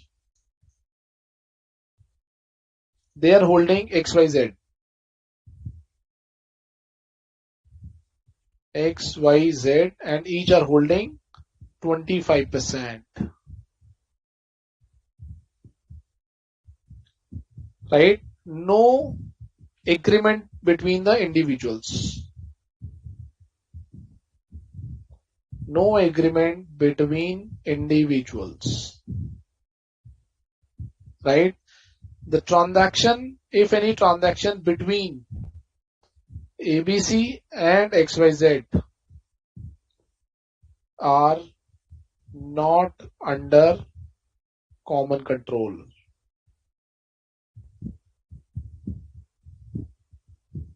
Are not under common control.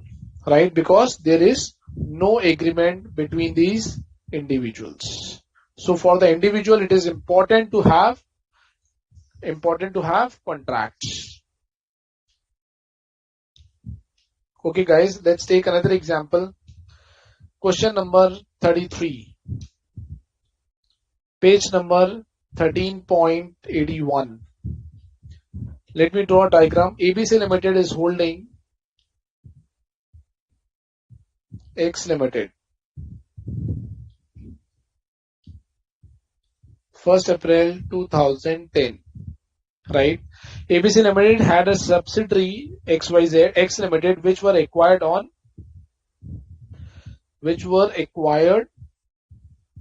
Jay Srivastava is saying no for question number 2. Correct. 1st April 2010 or 1st April 2000. Correct. ABC Limited acquires all of the shares of Y Limited on 1st April 17. Right. So revised structure is given in the question. Revised structure: ABC Limited, X Limited, and Y Limited. X Limited acquired on 1st April 2000, and this company has been acquired on 1st April 2017. Correct. After 7 years down the line. How should the above transaction of Y Limited, ABC Limited transfer the shares in Y Limited to X on 27th, on 2nd April 2017. Right? So shares have been transferred to X Limited. Again, revised structure.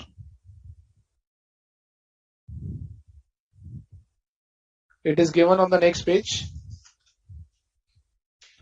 ABC Limited, and this happened on 2nd April 2017. A Limited, then X Limited, and then Y Limited. Correct. Now what is the accounting? Is it a common control transaction? So if you look at the transaction, on 1st April 2017 this has been acquired, and on 2nd April this has been transferred to X Limited. So virtually what has happened? X Limited has acquired Y Limited. Right? X Limited has acquired Y Limited, but Y Limited purchase किससे किया था? Y Limited purchase, let's say purchase DF company से किया था. DF Limited, right? Who was holding 100%, right? So in this case, is it a common control transaction? No, it is not a common control transaction. Ultimately, what is happening? A Limited has purchased the company and transfer it to the X Limited, right? So here we should say X Limited is the acquirer. X Limited is the acquirer, right? Common control transaction does not exist here, right? And acquisition method needs to be applied. Acquisition method needs to be applied here. Applied in the books of X Limited. Correct, guys? We need to look at the substance of the transaction. If you see, once 1st April, this entity has been acquired, and on the next day, this has been transferred to another subsidiary within the group, right? That means this ABC Limited wants to manage this transaction by doing the business combination accounting or by doing the common control accounting. right? But the substance is that this company has actually been purchased by X Limited. In order to manage the transaction, ABC has structured in such a way that it looks like the ABC has purchased and later on it has been transferred, but we need to look at the substance of the transaction. Sorry. Evaluate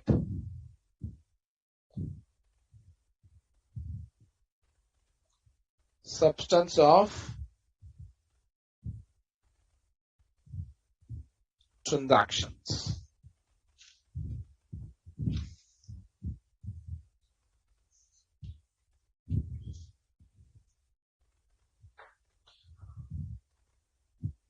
Okay. Now let's move on. Another question.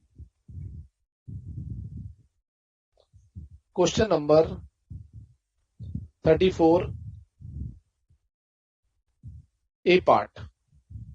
We have said in the previous, when we were writing the concepts, we said that this paragraph is in respect of the restatement.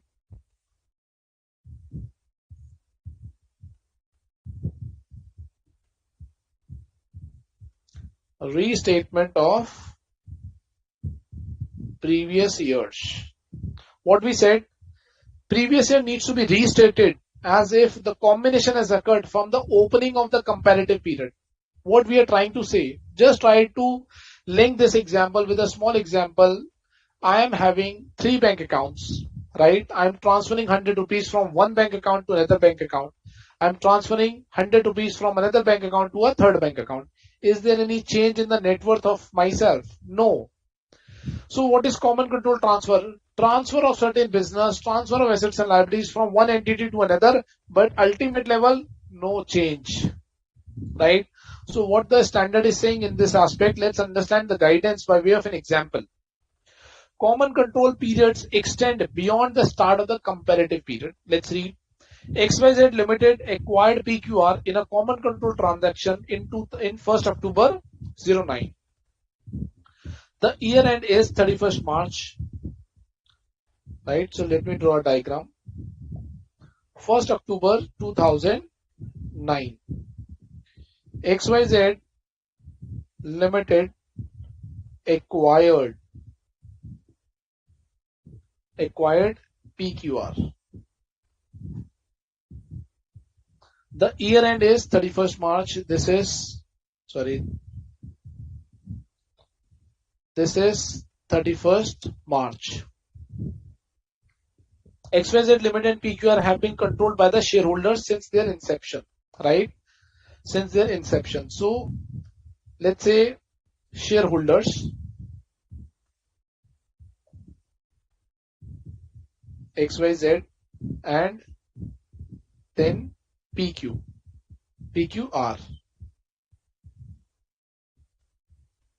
2009.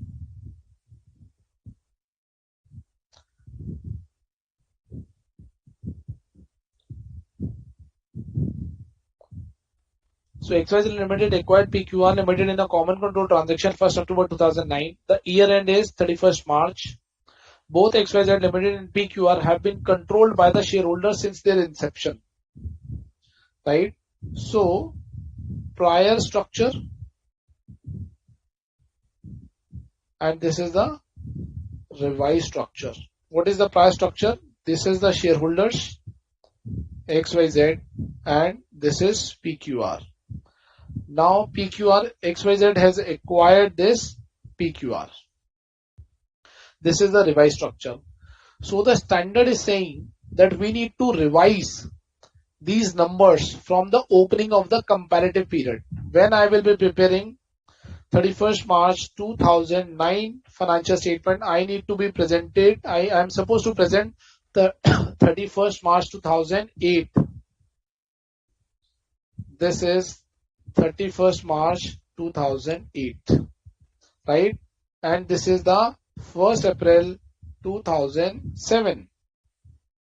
So the guidance is saying that we need to account for not from this date, not on the date of acquisition. This needs to be accounted from the opening of the comparative period. from the opening of the comparative period. That means this business combination needs to be accounted as if the combination has occurred from the opening of the comparative period. What is the comparative period? 31st March 2008 is the comparative, and what is the opening? 1st April 2007 is the opening period. Right? I give you one more example on this aspect. Right? Better example than this. Let's say we are standing at 31st March 2022. Right? This is 31st March 2021 and this is 1st April 22. Sorry, not 22, 1st April 2020. And let's say this is 1st April 15. Right? 1st April 15. Structure as at 1st April 15. A Limited, B Limited and C Limited 100%. Correct? Now let's say on 30th June 2021,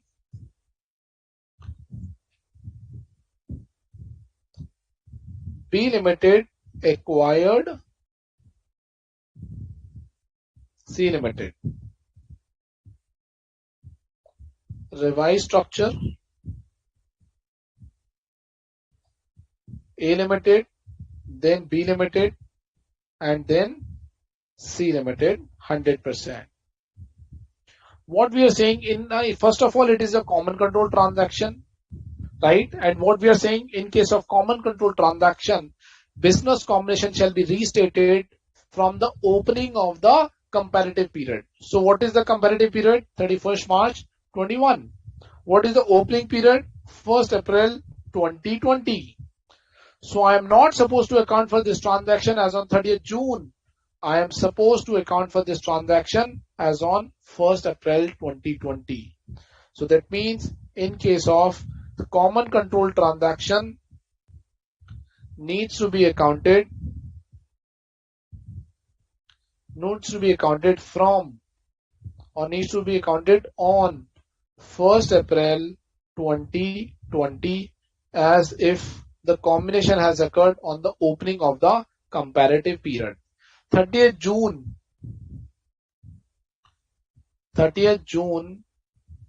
2021 is of no relevance to do common control transaction.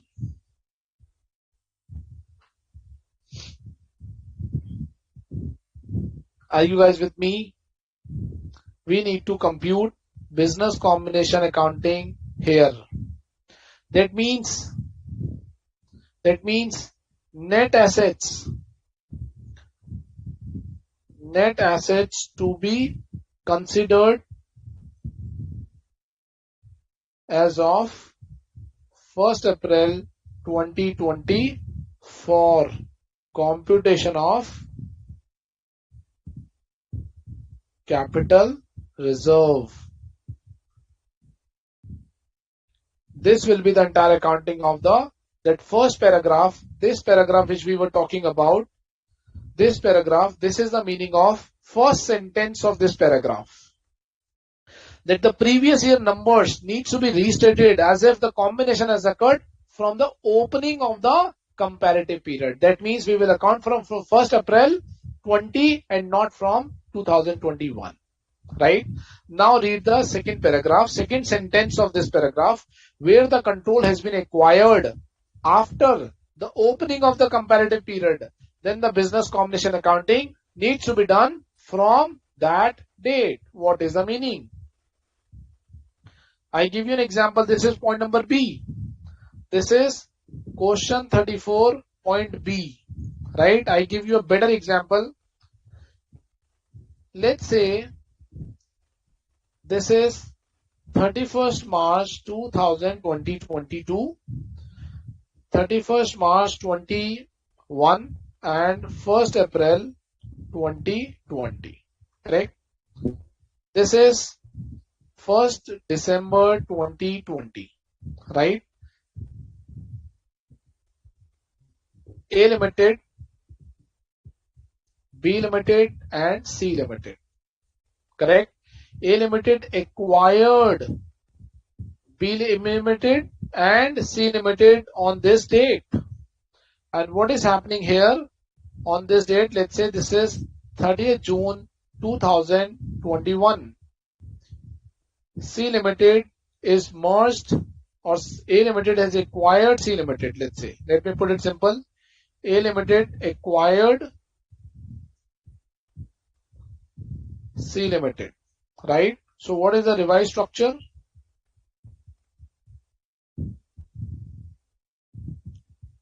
A, B and C.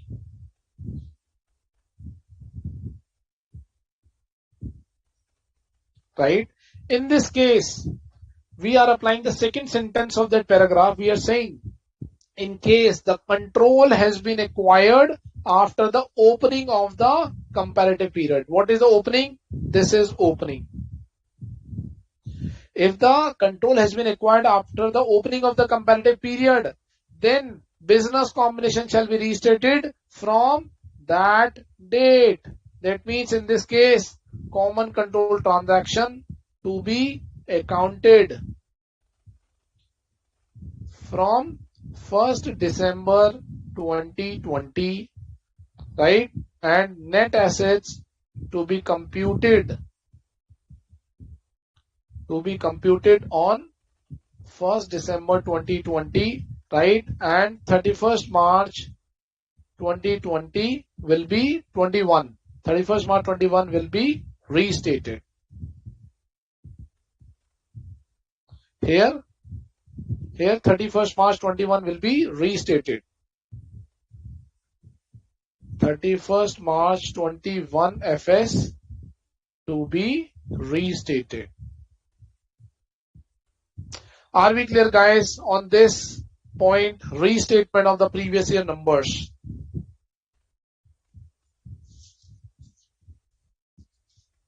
Are we clear, guys?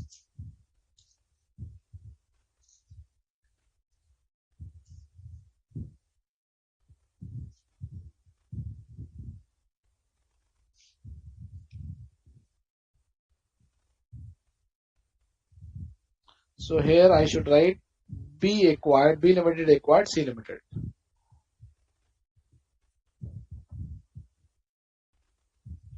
Correct, guys?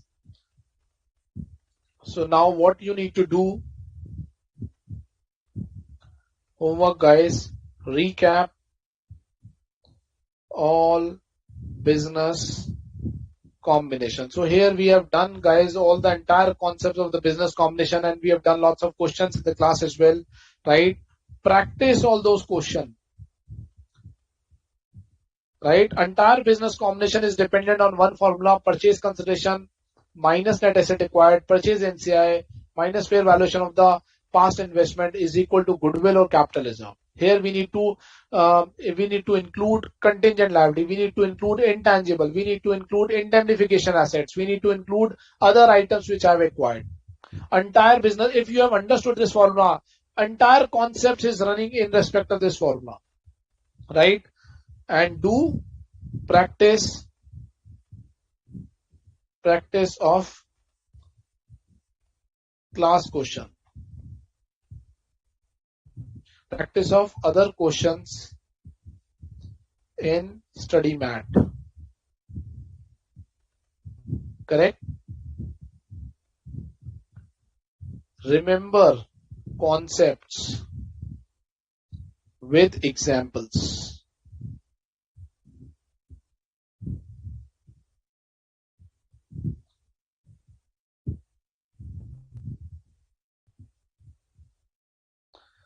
Correct, guys? Let me know if there is any doubt.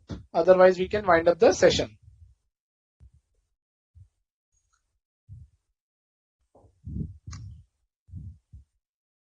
Right? So, guys, now the ball is in your court. You need to study hard. Business combination, very important aspect, slightly lengthy as well, but practically, this standard is used practically. This is how we actually account for when one company acquires any business of the other company. Right? So this is what you need to follow here. Jay is asking, restated is like bonus in EPS for comparability? Yes. Previous year numbers will be changed, previous year balance sheet will be changed. We need to give lots of disclosures as well. Right, guys? Thank you so much for your patience, guys, and do practice and recap all your concepts. Thank you, Nisarg, for your patience. We can wind up the sessions.